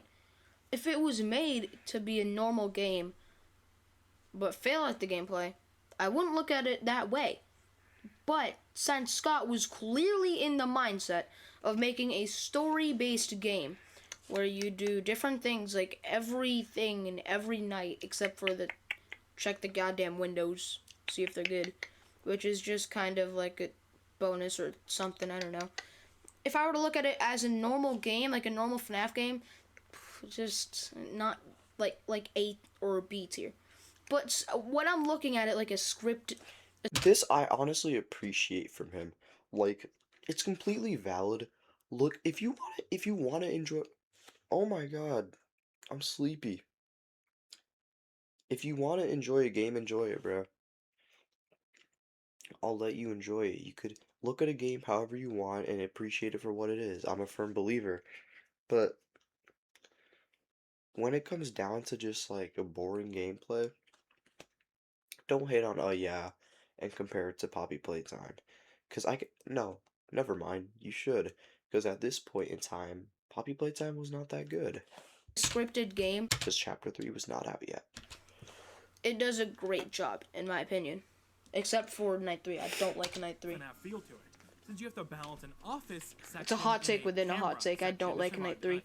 However, as cool as it is, I think it might be too simple. The Yeah. audio cues can kind of just be spammed whenever you can use them, so there really isn't any skill on that. Also, front. the danger It kinda level is just boils garbage. down to increase system to 50%, close monitor, spam audio until it's safe, go back to the monitor, rinse, repeat. I think a pretty simple change here would be to have two different sets of audio cues depending on what side of the screen Funtime Freddy is on. This idea is heavily inspired by his appearance in this game's custom night mode, where depending on the side he's on, you need to close different doors to stop him. So in my For And you have to sure, yeah. play two if different Funtime sound Freddy was cues. on the left side, you'd Yeah, play audio that using would the actually be A nice. key. And if he was on the right side, you'd play audio using the D key. That way Okay. you have to put a little more thought into what you're doing in the office sections of this minigame. Either Okay. way, this is still one of my favorite minigames here. But I think something sure, I love the breaker to room. make it a little better. I should Yeah. also say that visually, this part of the game looks fantastic. All the different The Funtime whole Freddy game renders look looks great. awesome. And the area itself has a lot of detail. I like Once probably again, the whole in game. my ideal sister location world, each minigame is more interesting and fleshed out, but has a check. So he's really leading into the gameplay part, which is what FNAF is all about. I'm so glad he edits his videos now. Not oh yeah, freaking Hossam Lord hashtag Lollylord. But Location world, this game each is minigame different. It's is built more different. It was interesting and meant to be fleshed out, different. but has a checkpoint at the end of them to make up for the more complex I just did some crazy glitch in Crossy Road where I just walked along the water. Holy mechanics. balls. The way the game is currently set up, sure, having to redo multiple minigames if you die does add a lot of I know stress this won't and happen, tension but I to the game. need to have an However, interview in a with this very guy. artificial way that makes it kind of About Almost why happened. he This isn't I'm kidding. oh, dislikes I'm so this game. scared. Close I gotta enough, get though, through you this gotta scary shout out. section again. I'm so tense. This is oh, I'm so annoyed. I gotta watch Ballora spin around in front of me for the 14th time. Not to say I died 14 times here, by the way. I only died once because I'm a gamer. Anyway. Because after it's you your finish second up in the time break playing room, it. You can run through Ballora Gallery again I didn't. What the? What did I just see? because I'm a gamer. Anyway. Because after it's you your finish second up in the time break playing room, it. You can run through Ballora. What the hell did he just do with his hands? Is he that one Donkey Kong taunt from Smash Ultimate? Like, oh my god. The amount of cringe. I'm talking to you. Second person perspective. You learned this in ELA class. Why were you so cringe? I want to kill you. Oh my god. Gallery I again didn't die at without all. having anything to worry about. And that is where the night ends. Until Bon Yep. Bon. That was the Until best Bon Bon. night in the entire game. A night where I complained about every single minigame, at least to some extent, and went on a long-ass rant about scripted events in short minigames. This is going to be a long video. No, However, it's not. I will give props to this night for This having a Sims lot of video is gameplay, long. even if Yeah. one of the three And my sections video is It even has- longer. counts, Yusuf's and for video is having the a longest. It's the best variety night as well on the other than gameplay. private room. Damn it, I just got 143 on Crossy Road. It's all good. Here we Private have our room is standard button amazing. clicking gameplay that almost every night Story-wise, features. A gameplay-wise, story-focused minigame in the form of the sound-wise, Goodie Bab survival visual-wise, section, it's a just semi-story-focused awesome. minigame with the Ballora Gallery, and an actual minigame with the Breaker Room. So far, so good when it comes to content. Hey, if each night keeps this pace up, Sister Location might not actually be that bad. Sure, maybe the quality of each minigame won't be amazing, but at least the content's gonna be there, right? Right? Night 3, baby. It starts off the same way Don't the like it. previous Don't nights like Nectar. did, with you clicking on a bunch of buttons, Just seeing don't weird like stuff Funtime happen, Foxy in until the you're given a Bonbon task section. for the night by hand unit. Everything Night else 3 is has you fine. going through Funtime Auditorium to get Gotta to say the parts of circus the baby night. Easter Do a egg. routine checkup on Funtime Nice. Freddy. Fire. Having Funtime Freddy be the end goal of the night again W music, bro. Smart race. is a little weird, but it's not really that big of a deal. Just kinda odd. This night does something a little different, however. When you're finally able to progress to Funtime Auditorium, you're given a split pathway. You can either listen to Hand Unit and do the task at hand, or disobey him and go forward to Circus Gallery. Yeah. On paper, this is a great idea.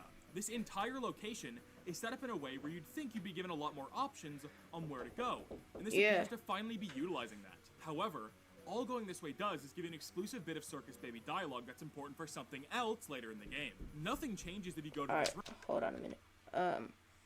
I'll see you in... No, I'm back. Let's continue with this And damn after you review. finish up here, you just continue the night like nothing happened. The real kicker, not counting entirely different endings, this is the only optional path in the entire game. You're never allowed to explore the location for secrets or take alternate paths that lead to different endings. The entire game is pretty much on private rails. room. It's really disappointing too, because having the game set up in a more task-based way could really fix a lot of its It's issues. a roller Imagine coaster. that instead of a set path for each night, It's the point. you have a It's a time roller limit of, let's say, coaster ride. 15 minutes and a series of tasks to Like do you during the said. night.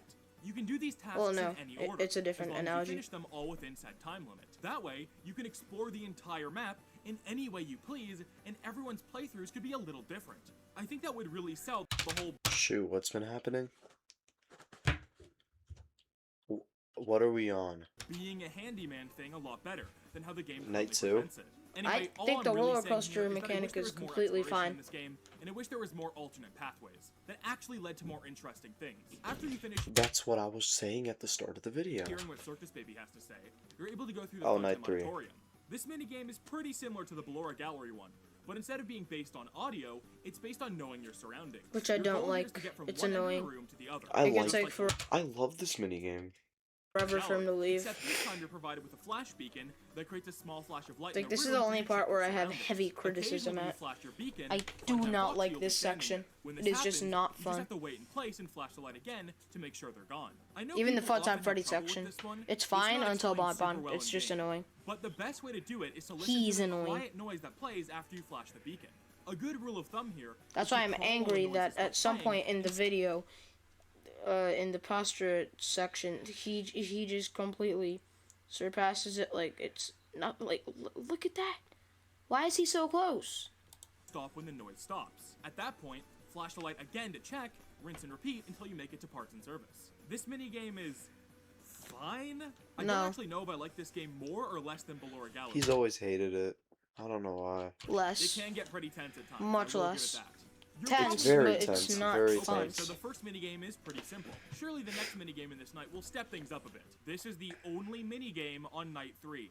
I am completely serious. The parts and service section is literally just clicking a bunch of buttons on Freddy, where messing up will result in a jump scare. The actual quote-unquote mini-game part of this is when Bon Bon jumps off Freddy's arm, and you have to click on the button on its body to finish the section. The quote-unquote mini-game here goes either one of two ways. Either you complete So many ads. I guess it's a long video, but still. God damn. Cut the ads out of the video. completely struggle to figure out how to bait Bon Bon to come out, or, you know, the surefire strategy to hit his button every single time. In that case, this entire section is literally just clicking buttons. You're not gonna go anywhere, right? You with your like warping ear, you're not gonna like leave me, right? Oh! No, how do you do it again? Okay. Okay.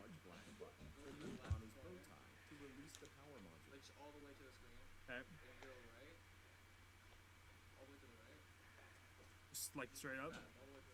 Okay.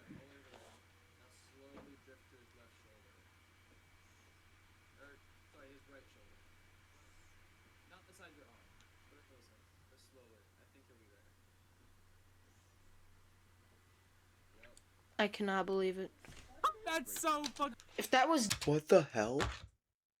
There's a whole cheese strat? Dags, how did he figure that out? And why didn't he inform me? I know he's joking here, but still, I'm gonna kill him. 1980s gamer style. Man, this part is just... Well, guys, as you could see, we're an hour into the video. We made it. We're like halfway through.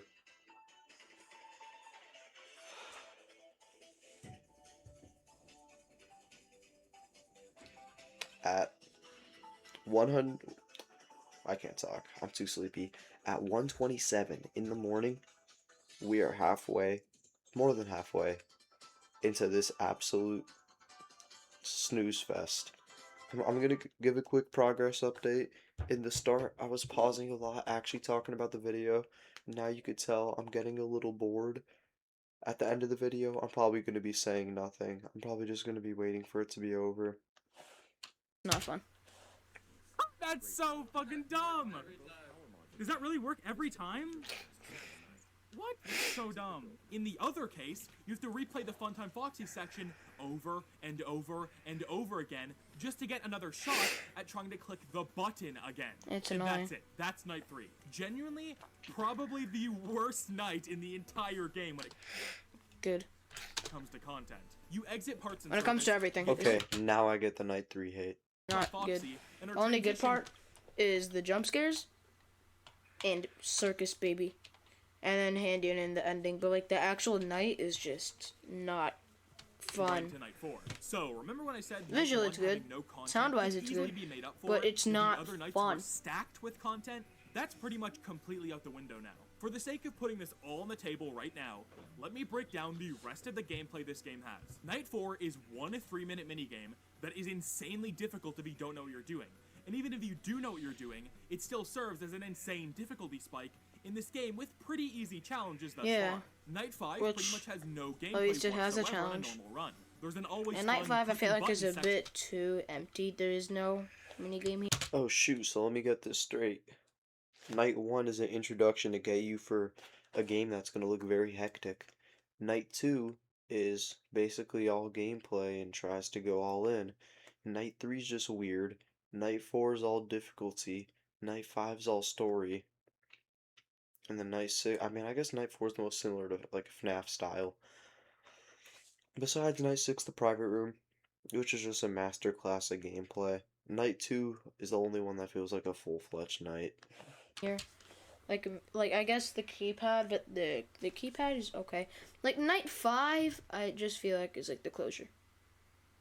There is nothing to see here. That's worse, because that's a waste of a night. Because you already have a night 1, which has nothing. So what, there's 3 nights? One of them's a 3-minute minigame. Except for the ending. And then one of them you have to get through Funtime Foxy to click the button. Which the ending is a surprise the first time. So, the first time, The ending's Not really that bad. nice. Circus I really Baby, like the a ending. part where you follow Especially Baby's when you movement instructions, and bring that's up the it. private room, Putting this though. all into perspective, this game features a minigame where you do nothing but click on a metal slab, 2 minigames where you crawl through long hallways and wait a lot, a minigame that makes everyone who plays it want to tear their own teeth out, and trust me, we will get to it shortly, one that has a surefire way to beat it every time and barely counts as an actual minigame, and one single minigame that I would consider very good. Do you see why I dislike this game? No. We are now about to cover Night I just like sister locations subjectively. I could entirely see why yeah doesn't like the game. Look at the smug smirk on his face. Look at the look on this idiot's face. You're keeping me awake here, buddy. Well, I four could of see five, it, but and there was only one actual I have minigame. defensive Night 5 has things to say about all of nothing them. on a normal playthrough that I would classify as an actual minigame or any kind of real gameplay, to be honest. It's pretty much just an extended ending cutscene. And no, I'm not forgetting Enter Night. We will be going over all that. But right now, I'm just trying to paint a picture of how little content Sister Location has on a normal playthrough that would actually qualify as a minigame or game of some kind. Here's another point. If each of these minigames was really good, I would absolutely have no issues here. It's not the amount of content that's the issue. It's what you're doing with said content that really matters. I have For the last time, it was supposed to just be a story game. And he was not, I repeat, not focusing on the gameplay as much as he did with the other games, especially 1 and 2, because that's literally all it is. What the hell's a game without gameplay? Unless you're trying to make like an actual visual novel where the whole thing is story and it's trying to be a perfectly written story. What's a game without gameplay, bruh? And DDLC gets the pass because that has a geniusly written story. And this, on the other hand, the story, it's decent. It's not anything crazy. And it's tries to go with gameplay, but ends up bare bones. I just like the game. It is literally gameplay and phone. That is it. There's nothing else. FNAF 2, there's that, and then some mini games after each night, and then some secret mini games. That's literally, other than that, it's just gameplay. 3 and 4 is This is the same guy that loves FNAF 1, and he's trying to criticize it. a good mix I'm not hating on FNAF 1. I love FNAF 1 too. of the two. Not 2, but I love FNAF 1. T-O-O. This is a complete story. Flips it on its head. So he was not focusing on the gameplay aspect as much as the script.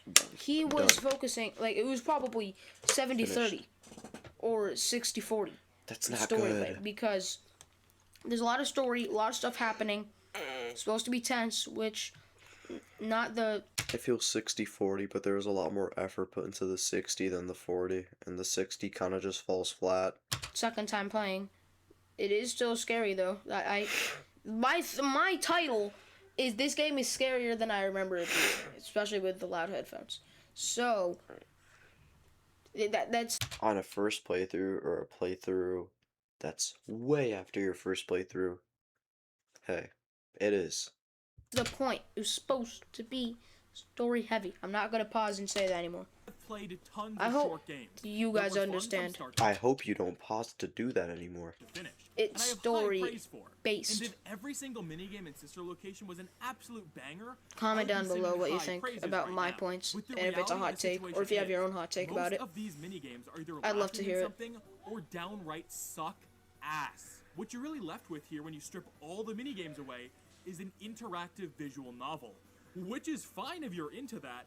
Yeah. But personally, that's not why I play Five Nights at Freddy's games. I can get and that's that. also not what I expect Fine, from playing a I Five can Nights get at that. Freddy's game. I can get Love 'em that. or hate 'em, most of the Again, it's the original four perspective. games If you're gonna look at extremely it solid like a story mechanics that game, can hook like a player different early FNAF game, and keep them going it for all does 5 its job. nights. If I If you wasn't look at making it like a video on FNAF this game, I would then have no. 100% dropped it at night 4.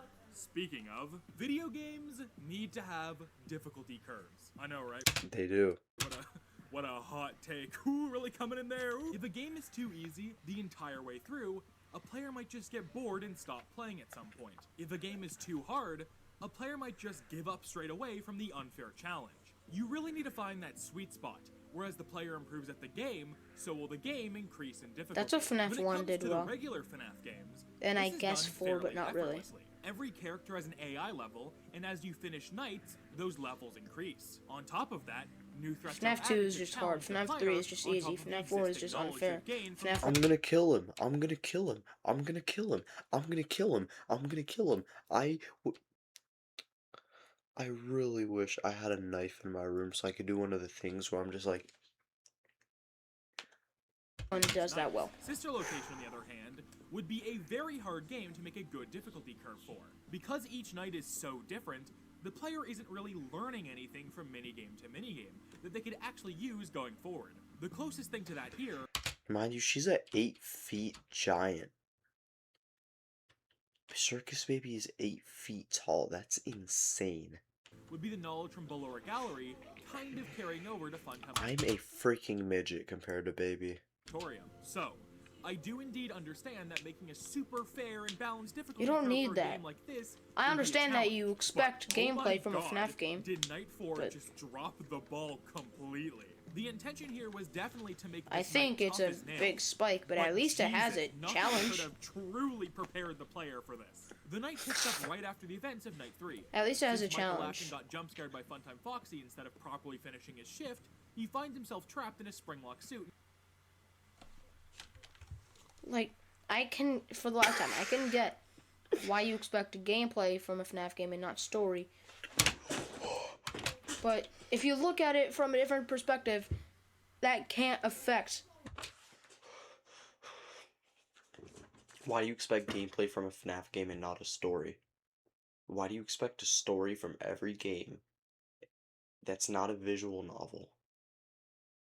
I know FNAF is known for its story, but you need to have a good game. There's so many like franchises. You're really only going to care about the story if you're a longtime fan of the series. There's so many franchises that I could play and just play for the gameplay. Because I hear it has good gameplay, and then never played again. After I played Undertale, I played that for the gameplay. The only reason I played Deltarune is because I really enjoyed the story of that and the gameplay. Gameplay comes first. I play a game initially because of the gameplay. The story is what makes me come back to later entries. But oh my god, if you want to make a good game, a standalone game has to have gameplay, bro. Especially if it's already a sequel, like this is the 5th game in the series. There's gonna be cliffhangers. So story isn't the priority here. You have to understand everyone isn't a FNAF fan. Oh my god. The game. They can't really affect the game. Suit and Why the hell was there a beaver, bro? What the frick? That Is this can't Handy take Dan? it from Kind of a gets different aggressive here, perspective. which is an odd tonal shift when you consider that only one night after this. 'Cause if you do Baby is gameplay, once again playing B tier, nice and maybe trying A. to help you. This being her Because of the mask-off private room moment in could have Custom worked, Night. but it really goes nowhere and feels out of place to happen here. Baby blabbers on a bit, Ballora fucking dies, and finally the night truly begins. Like I mentioned earlier, this night is literally just Rest in peace, Ballora. one minigame and nothing else. On each side of the springlock suit, you can see multiple different spring locks. These spring locks are constantly winding down, and you have to click your mouse over each of the spring locks to wind them back up. If a spring lock fully See, I can't see the spring locks because I turned down the brightness on my monitor to like 12. So, and that's out of 50. So it's basically 1.2 out of 5 right now. I could see Hussam perfectly fine. I just can't see the shades in the black. Like, I can see Ballora. winds down, it's game over, and you have to try again. However, on top of that, mini-arenas will crawl up the side of the mask. If a mini-arena fully climbs the mask, you get jump scared. The only way to stop them is to shake back and forth to make them fall off the mask. Here's the catch though. Every time you shake, the spring locks become more loose and wind down even further. So the goal here is to make sure you time your shakes at all the right moments to minimize the amount of shakes you have to do total during the entire minigame. This challenge lasts 3 full minutes and is a brutal difficulty spike in this game full of somewhat easy minigames and challenges up until this point. It really doesn't start off that bad. Winding down all the spring locks isn't much of an issue at the start, and you're able to manage everything fairly easily. However, around 2 minutes in, you'll find yourself struggling to keep the locks in check and panicking over making the smallest of mistakes. This makes it so the challenge never really gets that hard until it's around a minute away from being over. So doing multiple attempts over and over, knowing that you're so close every time, can be a little demotivating. Here's my I find it very motivating, like it's Cuphead. You're always like, I'm so close, and I just can't beat it. But Night 4 just makes me pull my hair out and give up because I know it's up to RNG. The difference with Cuphead is it's all skill basically, and you have to be so precise with your mouse movements. And yeah, I know I'm a defender of Candy's 3. I'm tired. I know I'm a defender of Candy's 3, but like, that doesn't okay, no, Candy's 3 doesn't do it in a good way. Candy's 3 but better does this, but better. So then you keep trying to beat it, and then at some point you beat it, and you're like, yeah, let's go, I beat it. Explains the stages of beating something hard. I think with night 4. If this minigame Thankfully, was we're fun, almost done, I kind would of. have We no have like issues with it really. Sure, I'd still complain about the Oh my difficulty God, we have, feeling like, out of place for this part of the game. 15 but if it minutes was left fun, I would or definitely something. be able to 15 minutes? Bro, your video. We have 35 minutes, I look think. past that. However, this minigame just isn't fun. It really just boils down to shaking when a mini arena is as high as it can It's get. not on the fun, grass but the challenge and is praying there. To God, you're able to keep the Which spring I locks in respect. check. It doesn't feel satisfying to replay over and over again, and it's a low point in the game even for people who like sister location as well. One of my biggest issues with this night is actually the lack of visual feedback given to the player. In this minigame, you have two distinct ways of losing. You can either let a mini arena fully crawl up the mask, or have a spring lock fully wind down. However, regardless of how you die, you still lose the same way every time. It doesn't matter which way you lose. You will always be jump scared by a mini arena. For a mini game that is this hard and even had to be patched to make it easier only days after launch, this is genuinely a huge oversight. It's important in a minigame like this to know 100% of the time how you lost. That way, you can use that information to properly try new strategies. If you think about it, the reason why it does that, it gets loose, the faceplate opens up more. Enough for the mini arena to crawl in there and just like it gets in there, make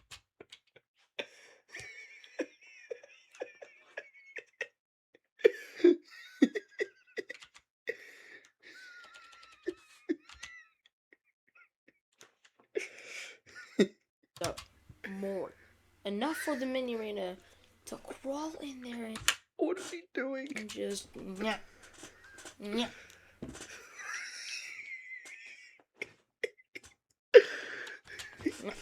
it gets in there, making it looser.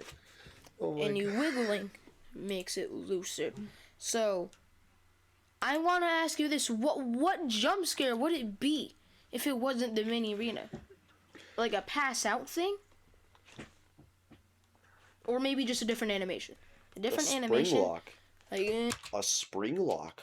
A spring lock failure. maybe, but it makes sense if you just think. Kind of like how the scooper ending. What if there's like blood that covers your screen like the scooper ending and the spring lock snaps shut? I'm gonna goon, bro. About it in a different way. The next time you attempt it. Would it really Like, have if you been just that think about hard it in a to different make the way, spring it lock makes mask sense. Close shut and the blood effect cover the screen if you die because But of I a just spring said. lock? You can't even say this isn't a realistic expectation when both of these assets are already in the game. You know, yeah, it's The spring probably lock the spring mask lock. I just opens thought before about you that. play night 4. I just thought about that. Yeah, it's probably a spring lock, but it can be that it's just becoming loose enough for the mini arena to. I don't know. So just reverse the damn I thought he was gonna be a furry again and go, yeah.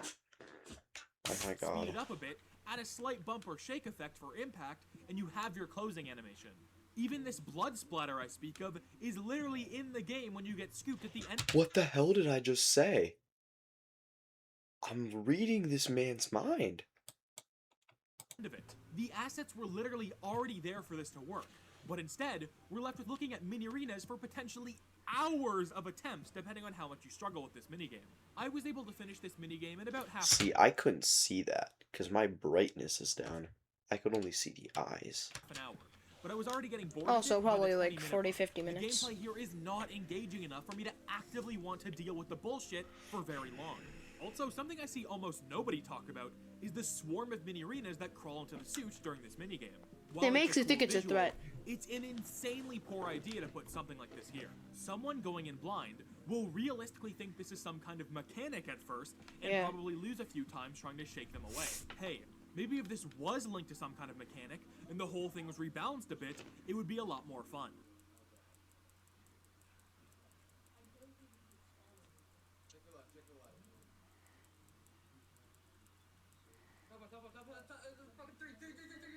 Did it! Did it! Did it! Did it! Never a fucking again in my life will I play that, ever. Ever. Literally ever. After you finish the Springlock minigame, the night ends and Michael Afton gets to go home once again. And that's the entire night. I guess the implication here was that since this night is so hard, and the player will probably spend so long on it, that there was no need to add any extra content to it. Which I mean, fair I guess, but all it ends up doing is making this one of the weakest nights in the entire game. At least But it's now I ask difficult, you, man. what's worse? A night with one minigame that's insane. You worked hard.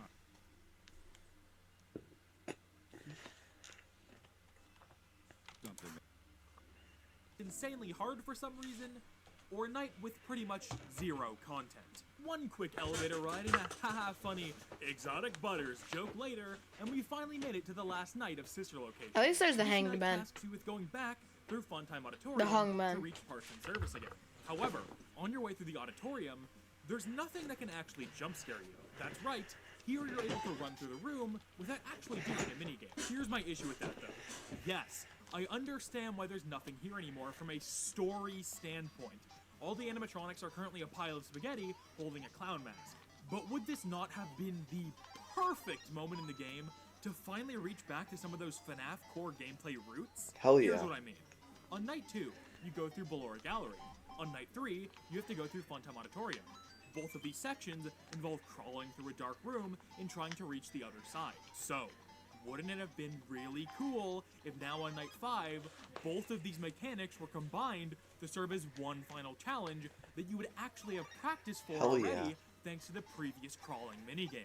Just like in previous FNAF games, How'd where that each work, night though? things are added and difficulty is raised, He just explained. this would serve as a perfect And I'm point playing in Mario Sister and I Location understand, to bro. draw inspiration from those older titles to make an engaging and fun part of the game. It's literally the final night. Wouldn't a final, harder crawling challenge that tests your knowledge be literally perfect here? But no. Because of this game's absurd checkpoint system, Absurd. Scott decided to make this area empty because if you die at any point during night 5, you have to go all the way back here and crawl through Funtime Auditorium again. Anyway, when you make it to I have 2 words. I'm about to end this man's whole career, okay? Oh, yeah. Sorry, but I'm tired. Alright, dog, are you serious? I have 2 words. I'm about to end this man's whole career. Bro, look at you. What a clown, bro.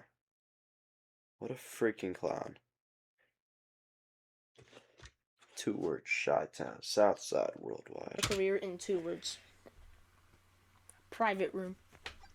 Parts and Service, Baby makes you do a couple Hey, it sounds like you really like private room. How about you have 2 private rooms? Are you not allowed to have 2 really good things in one game? Are you not allowed to have 2 really good things in one game, man? What are we doing? Just 'cause, look at you, bro. Looking like a frog. Oh my god. things similar to the Funtime Freddy Parts and Service section, clicking on a few buttons, inputting a code, and sending her away on a conveyor belt. That's all I'll say about this section for now, but we'll come back to it a bit later. Once Baby is successfully moved on the conveyor belt, she instructs you to go back into the auditorium and follow some movement instructions.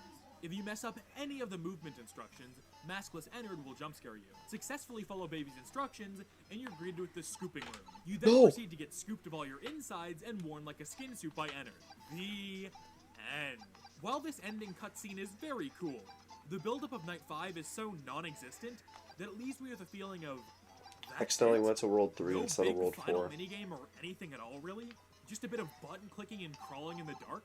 However, I know you're just all on the edge of your seats right now wondering, what about Ennard Night?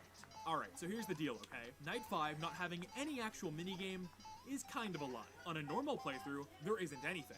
However, if you're able to unlock the secret ending, there is a full classic FNAF style minigame waiting for you to beat. And it's which amazing. Is insanely cool as a concept.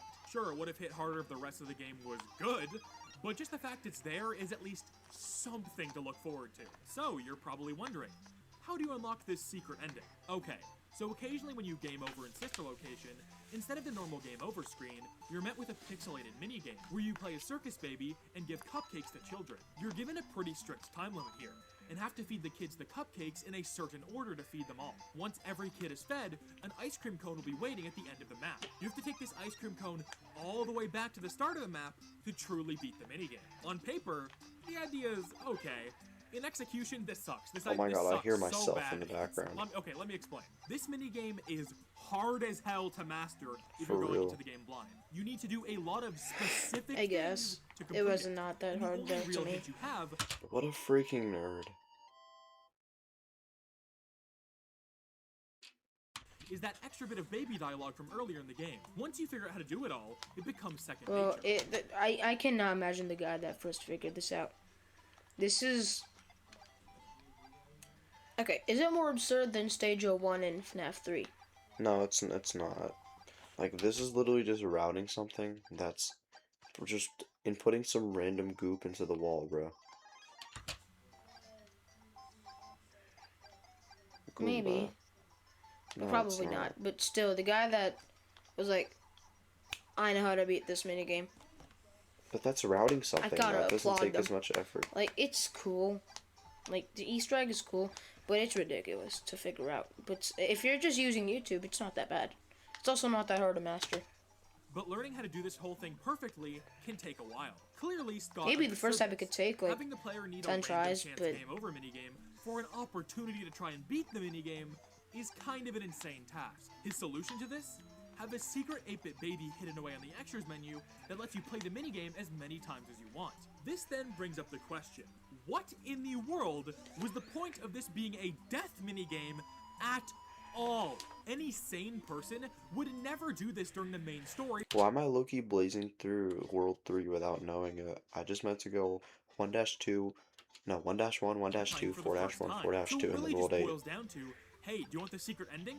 Play this minigame on the extras menu until you beat it. This makes it feel so disconnected from the rest of the game in a really weird way, when there were clearly better ways to unlock a secret ending just sitting all over the rooms in Sister Location. Okay, so I could see where you're going, but, like, it's kind of like, hey, here's a fun little minigame that you can do. And if you get to the goal, yay, you did it. But then it's like, go to the extras menu, there is more to this minigame. It's clear because if it's in the extras menu and it's hidden away, it's probably special. So, once you do beat it, you realize you gotta It's take called a the start. You're like, extras menu for a reason, So- SM. yeah, it's just kind of like an oversight until the extras menu, kind of. It's still, saying that out loud, still kind of weird. Like, I could see where you're going at, but, like, just keep that in the back of your mind. A lot of the rooms have button In and the number back pads of my that you can even mind, interact with. So why isn't the secret you're ending this gay. crazy puzzle, where on night 5, you need to explore the whole location for clues and pieces of the puzzle, so you can input some special code that then unlocks the baby minigame for you to play. That way, not only would the environments actually be put to good use, but the 8-bit minigame would feel way less disconnected from the rest of the game than it currently does. FNAF 3 has this insanely cool secret ending that requires you to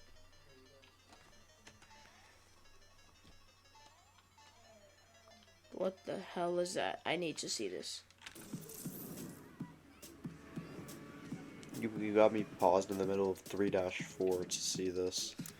I think it's third party. I'll check back. I don't care, punch bro. numbers That's into the wall interesting, though. tiles, explore the cameras, and glitch in and out of minigames. Scott has done similar stuff to what I'm asking for right now.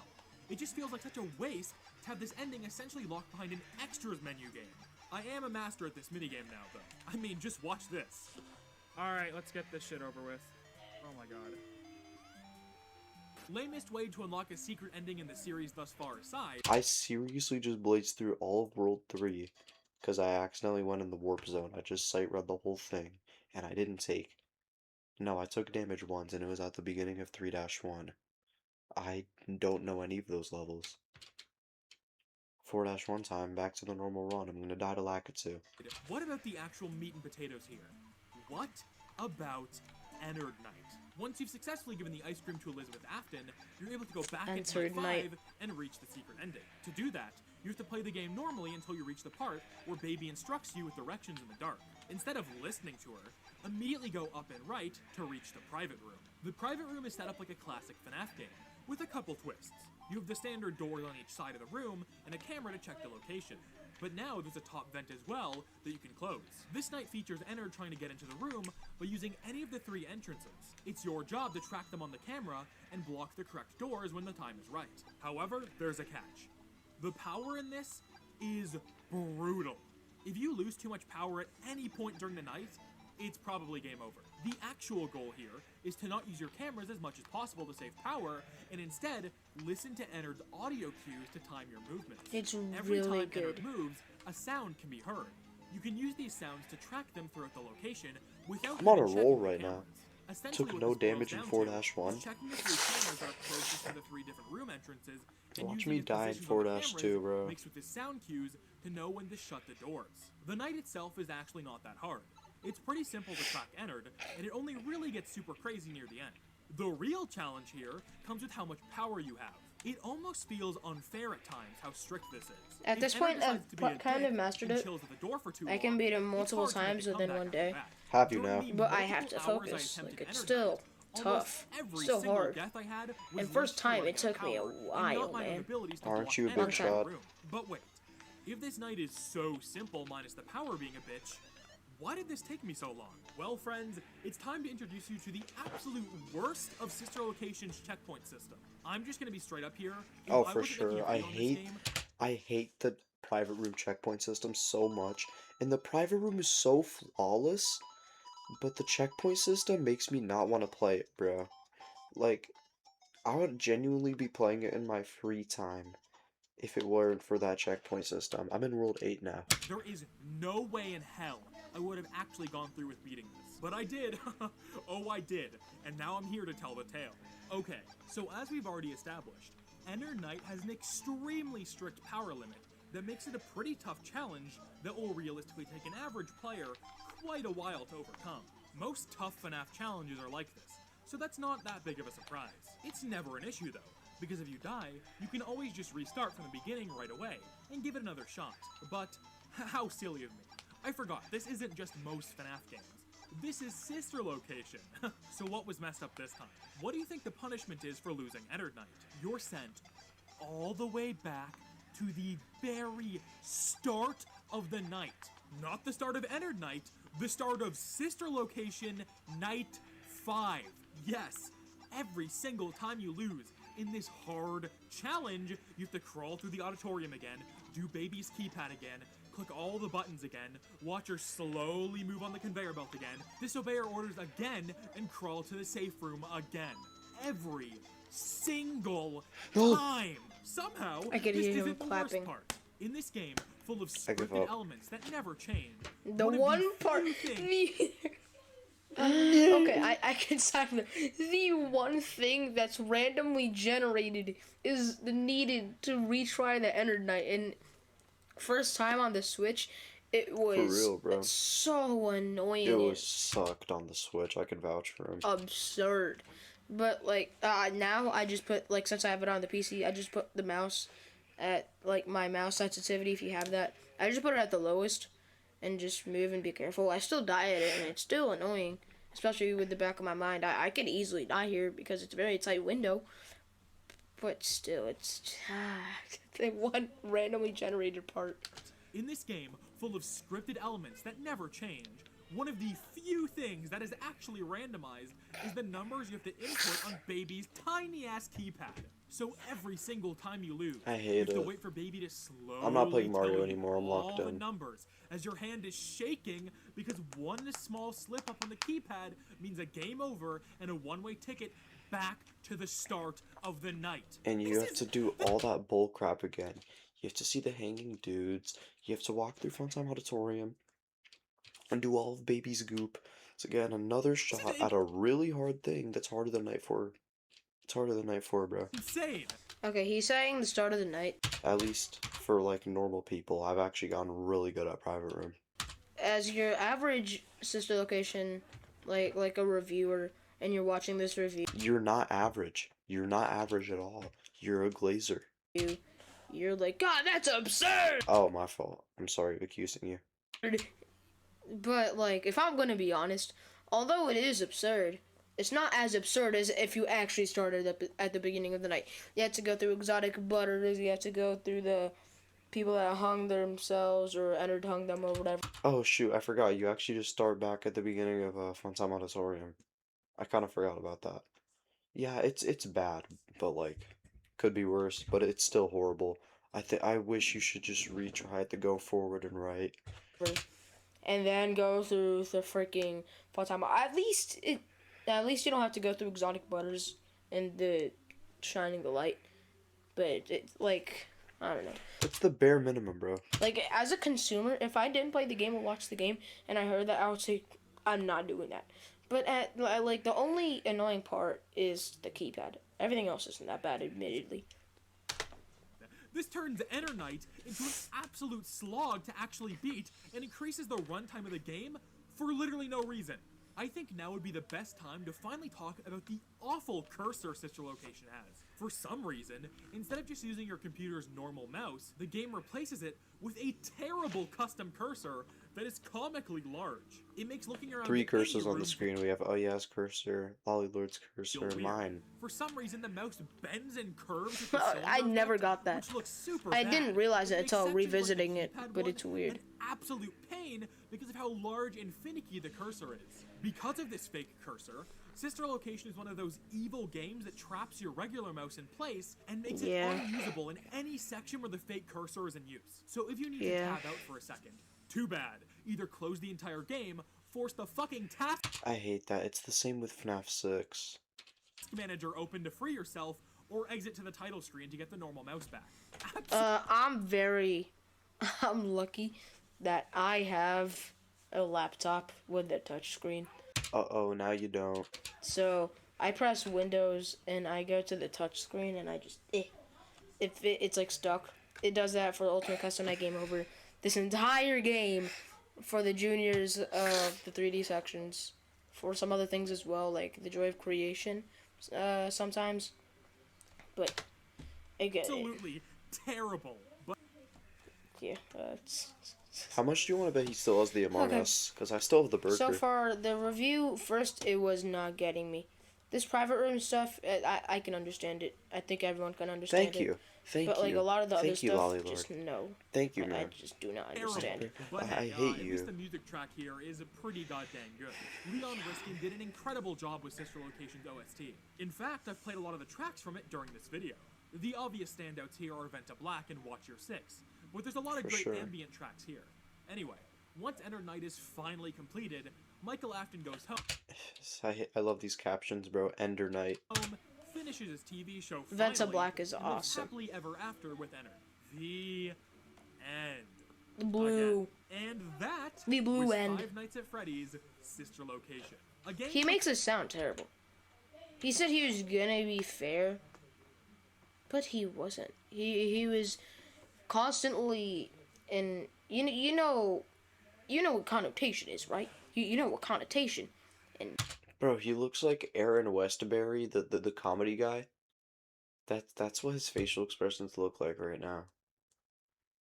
I'm not gonna hold you. And also, yeah. Oh yeah, I was being very fair. I think you were being weird. You were saying a bunch of things that I was easily contradicting. mood and tone and all that stuff. He was sounding intimidating, making it sound like this game is D, F tier. This game is trash. I do not recommend. Do not waste your money on this game. Waste your money on the game. It's good. It's kind of like elections. Look, I'm not old enough to vote. I'm not close to that, but you know I get them ads, all right? And like they're talking about the bad stuff that it'll do and never talk about the good stuff. That's what he's doing. This is like the first bad video, and It's a video on why he doesn't like Sister Location. Obviously, he's gonna focus on the stuff he doesn't like. it's like, wow, I do not like this What are you, Razbowski with the clickbait? video. Especially as a Sister Location fanatic. I don't know. I just feel like it's kind of disrespecting the good parts of the game. Yeah, it mentions like Funtime Freddy, and the jump scares. But did anything else? No. Which is saddening to hear. I hope he covers the custom night, because the custom night, I think, is pretty sick. And I will cover that on the channel soon. Probably a few days, hopefully. But I just feel like he didn't talk about the whole game. He only talked about the bad parts, and it made it look bad when it didn't with need a lot to. of good ideas that is sadly bogged down with its lackluster gameplay, I just insane exited game Lollylord design the choices, challenge. and near complete lack of replayability. As much as I do not like this game, I still care about it and wish it was better because there's so much cool stuff here. I wouldn't have made this massive video if I wasn't passionate about all this. Trust me. Anyway, if you like or even love I Sister don't. Location, I don't that's get this A-okay. clip. I'm just grateful you even gave this video the time of day and heard me out. If you have any strong opinions about the game, please leave them in the comments. I would love to I would read write some a paragraph. hot takes, regardless if they are positive He wrote a hour 45-minute video. or negative. But I I'm would forgetting read. something, aren't I? Right. Custom Night. A few months after Sister I would Location write a came out, paragraph. Scott put out a Custom Night update that builds upon the base work laid out by Ennard Night. What are my thoughts on it? Mostly positive, actually. In fact, I really enjoyed playing it, so much that I think it would be weird to tack on this really positive section at the end of a mostly negative, comprehensive breakdown video. Are you gonna talk about it? So, tune in eventually. Look at him, bro. I don't know 100% when, but eventually for a follow-up to this video where I go over Look at this man. He's so corny, bro. Oh my goodness. Like, I guess he was a 6th grader. He was a little boy, but I guess he was a little baby, but like, bro. What the hell? This is a good custom night. This is a good. I hate it because it's so, the gameplay is so masterful, but it's not even a custom night, it's a challenge mode, which then again takes off replayability, which is the main thing he was criticizing this game for. And the main thing he was criticizing this game for. Good custom night. I like this custom night. It was fun. for everything about Custom Night. I want to thank you all for watching this I had entire video. fun. Acid for making the doing all the hilarious challenges. thumbnail, Imposter for doing a segment earlier on. I don't see myself making another video this long for a while, so I hope you enjoyed it. As always, I've been yeah, and have a good one, everybody. I don't like the way it was formatted, but I enjoyed watching it. I want to read the comments. I want to read. I forgot that was Postra's old, no, PFP. And, oh, yes. Read the comments. I'm curious on what other people think about this game. I miss the old YouTube UI. Look right here. We got Circus Baby. Front stage, center stage. What I learned from this video, if you want to collab with just hold him at gunpoint. Okay. That's great. Sister Location was the point when I felt there was a major shift in the series. I really want to stop If right I had now, to but I said compare it I to was a going to movie, finish Sister his Location video, would be so... like that one installment in the series where the movie decides to ditch the formula that its preview installments had and tried to do its own thing, He had to pause to try and read. visual and story-wise. I could see that. Sister Location was the One of the names of the channels is Obama Sex. series jumping the shark. It was a good shift to not being the same and branching into more. Yeah! This Of guy course he liked him. feels me. Halloween 3 comes to mind for me. Felt like the game lost its charm after Sister Location. Okay. I really like this game, but I don't think anyone can be mad at you because this is a very hit or miss game. Holy touch Mr. with a King gaming Dice, I span. wanna see your reasoning. Not really. Major hit for me. A major miss for me. Would you look at that? Collected data in this thread for so far says it's a hit or miss game. The main defense I see for the horror, it's a sci-fi switch that Oh my god, I see it in the top right. His old profile picture. For you guys that don't know, his current profile picture, this one, I made it. So, yeah, I kind of saved his channel because that was horrible, and I remixed his whole character. I made a full body of it, which I never released, but yeah. That Sister Location made was that, oh, but the FNAF 2 animatronics had facial recognition in 1987, which I personally felt like was an in-universe corporate excuse for why they behave so uncannily. Like, oh, hey, why is that hunk of junk looking at me funny? Oh, it's Just say you can't read, bro. a feature and facial recognition so that you and your family can be safe. Definitely not haunted or possessed by the vengeful spirits of dead kids or anything. Maybe. If those kids could read, they'd be very upset. He can't read. Nice to see Pastor show up. Definitely someone who deserves more relevance. He can't read. Yep. Yeah, that's true. Yes. Chef's Kiss. Beautiful intro. Yeah, it does. Beautiful intro. It has a great With intro. all due respect, those are not the design choices we are curious about, Mr. Afton.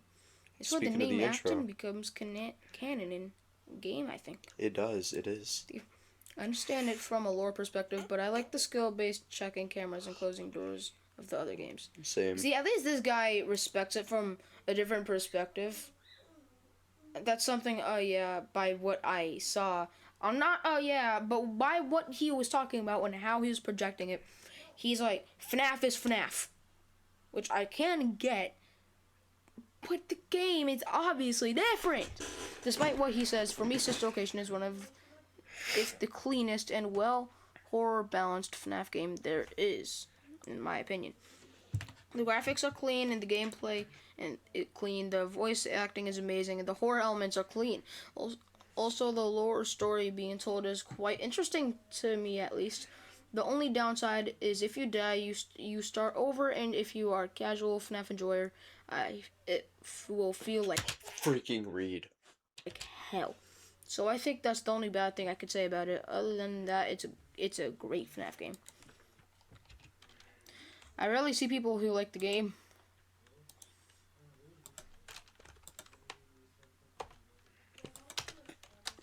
We have 10 more minutes.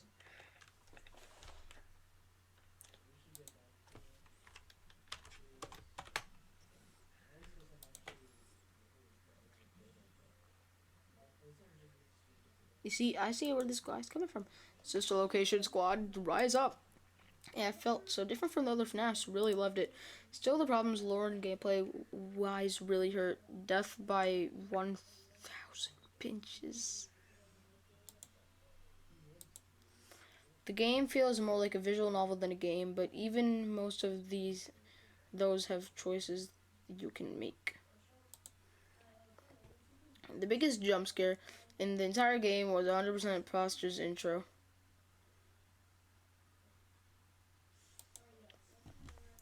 I love Sister Location, and it's one of my favorite FNAF games. I love how stuff changes each night, and you will always have a new challenge to deal with.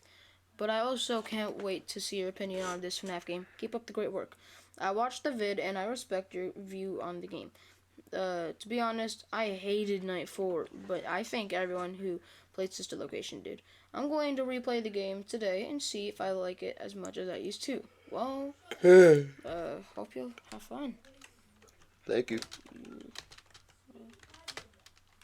What the hell?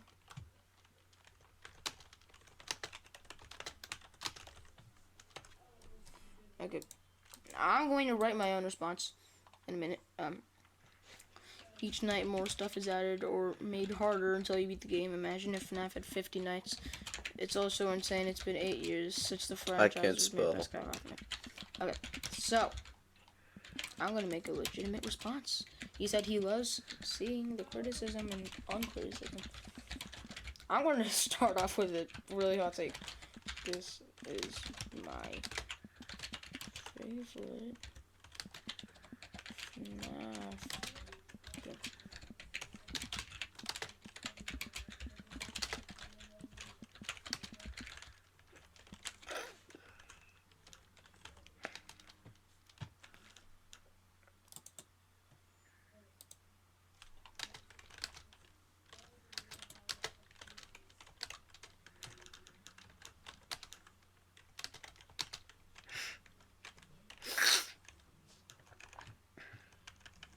I hate more than one space when I don't need it. I just hate it. Word of my mama.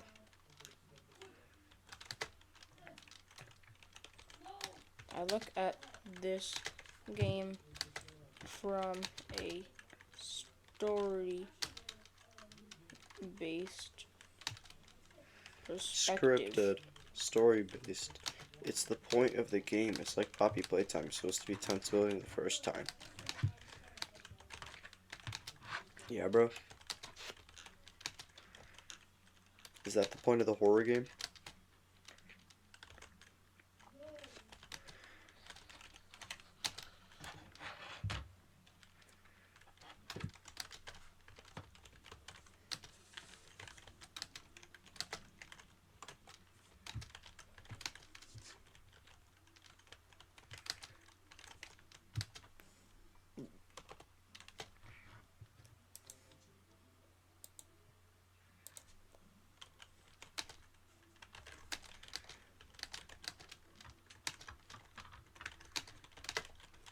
I might make a sister location video, like a response to this one. Cause it's truly a fantastic game. He did. He reacted to a yes follow-up.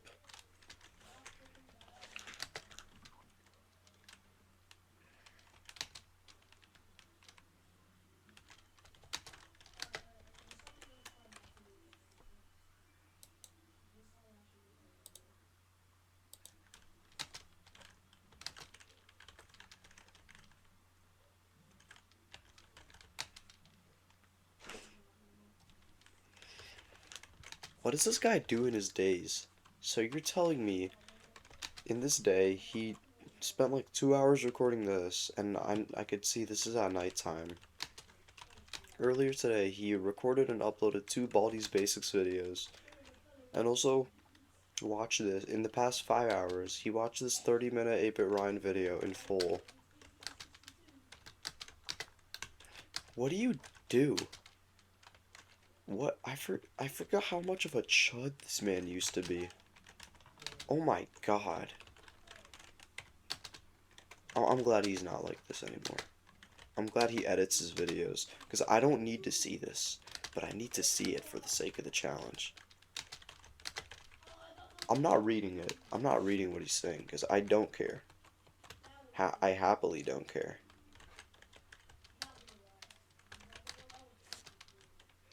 Like, what the hell?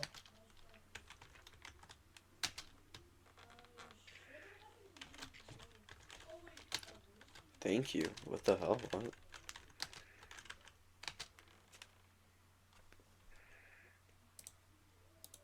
Yep, he's finally fixing the criticism. Wait, what did I do? No shot, he just No. deleted his whole comment. No, shut up. I clicked on Can I Beat Cuphead without killing any minions. Oh wait, is my comment still existent? You can crawl. It's equipped with some of the Okay, I'll see you guys when it's done. Okay guys, So he could edit that. Oh shoot, he just paused in OBS. That is have unfortunate. my It's so reasoning funny, bro. right here. And I'm about to comment. I actually want to read this.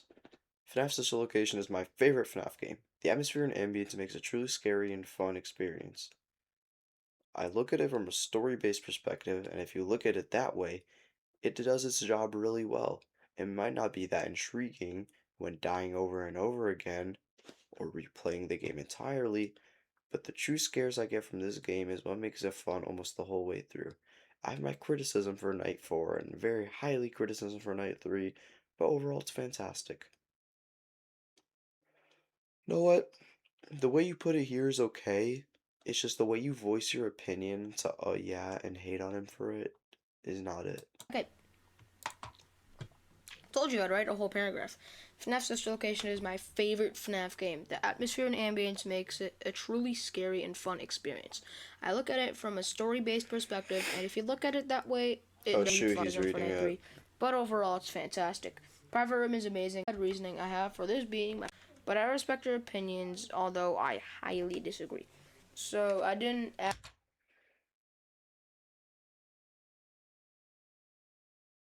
Oh shoot, he added more. This doesn't count me, like, this doesn't count as skipping the video because I'm actually reading it myself. Private Room is amazing and the custom night is fun too. So that is the overall simplified reasoning I have for this being my favorite FNAF game.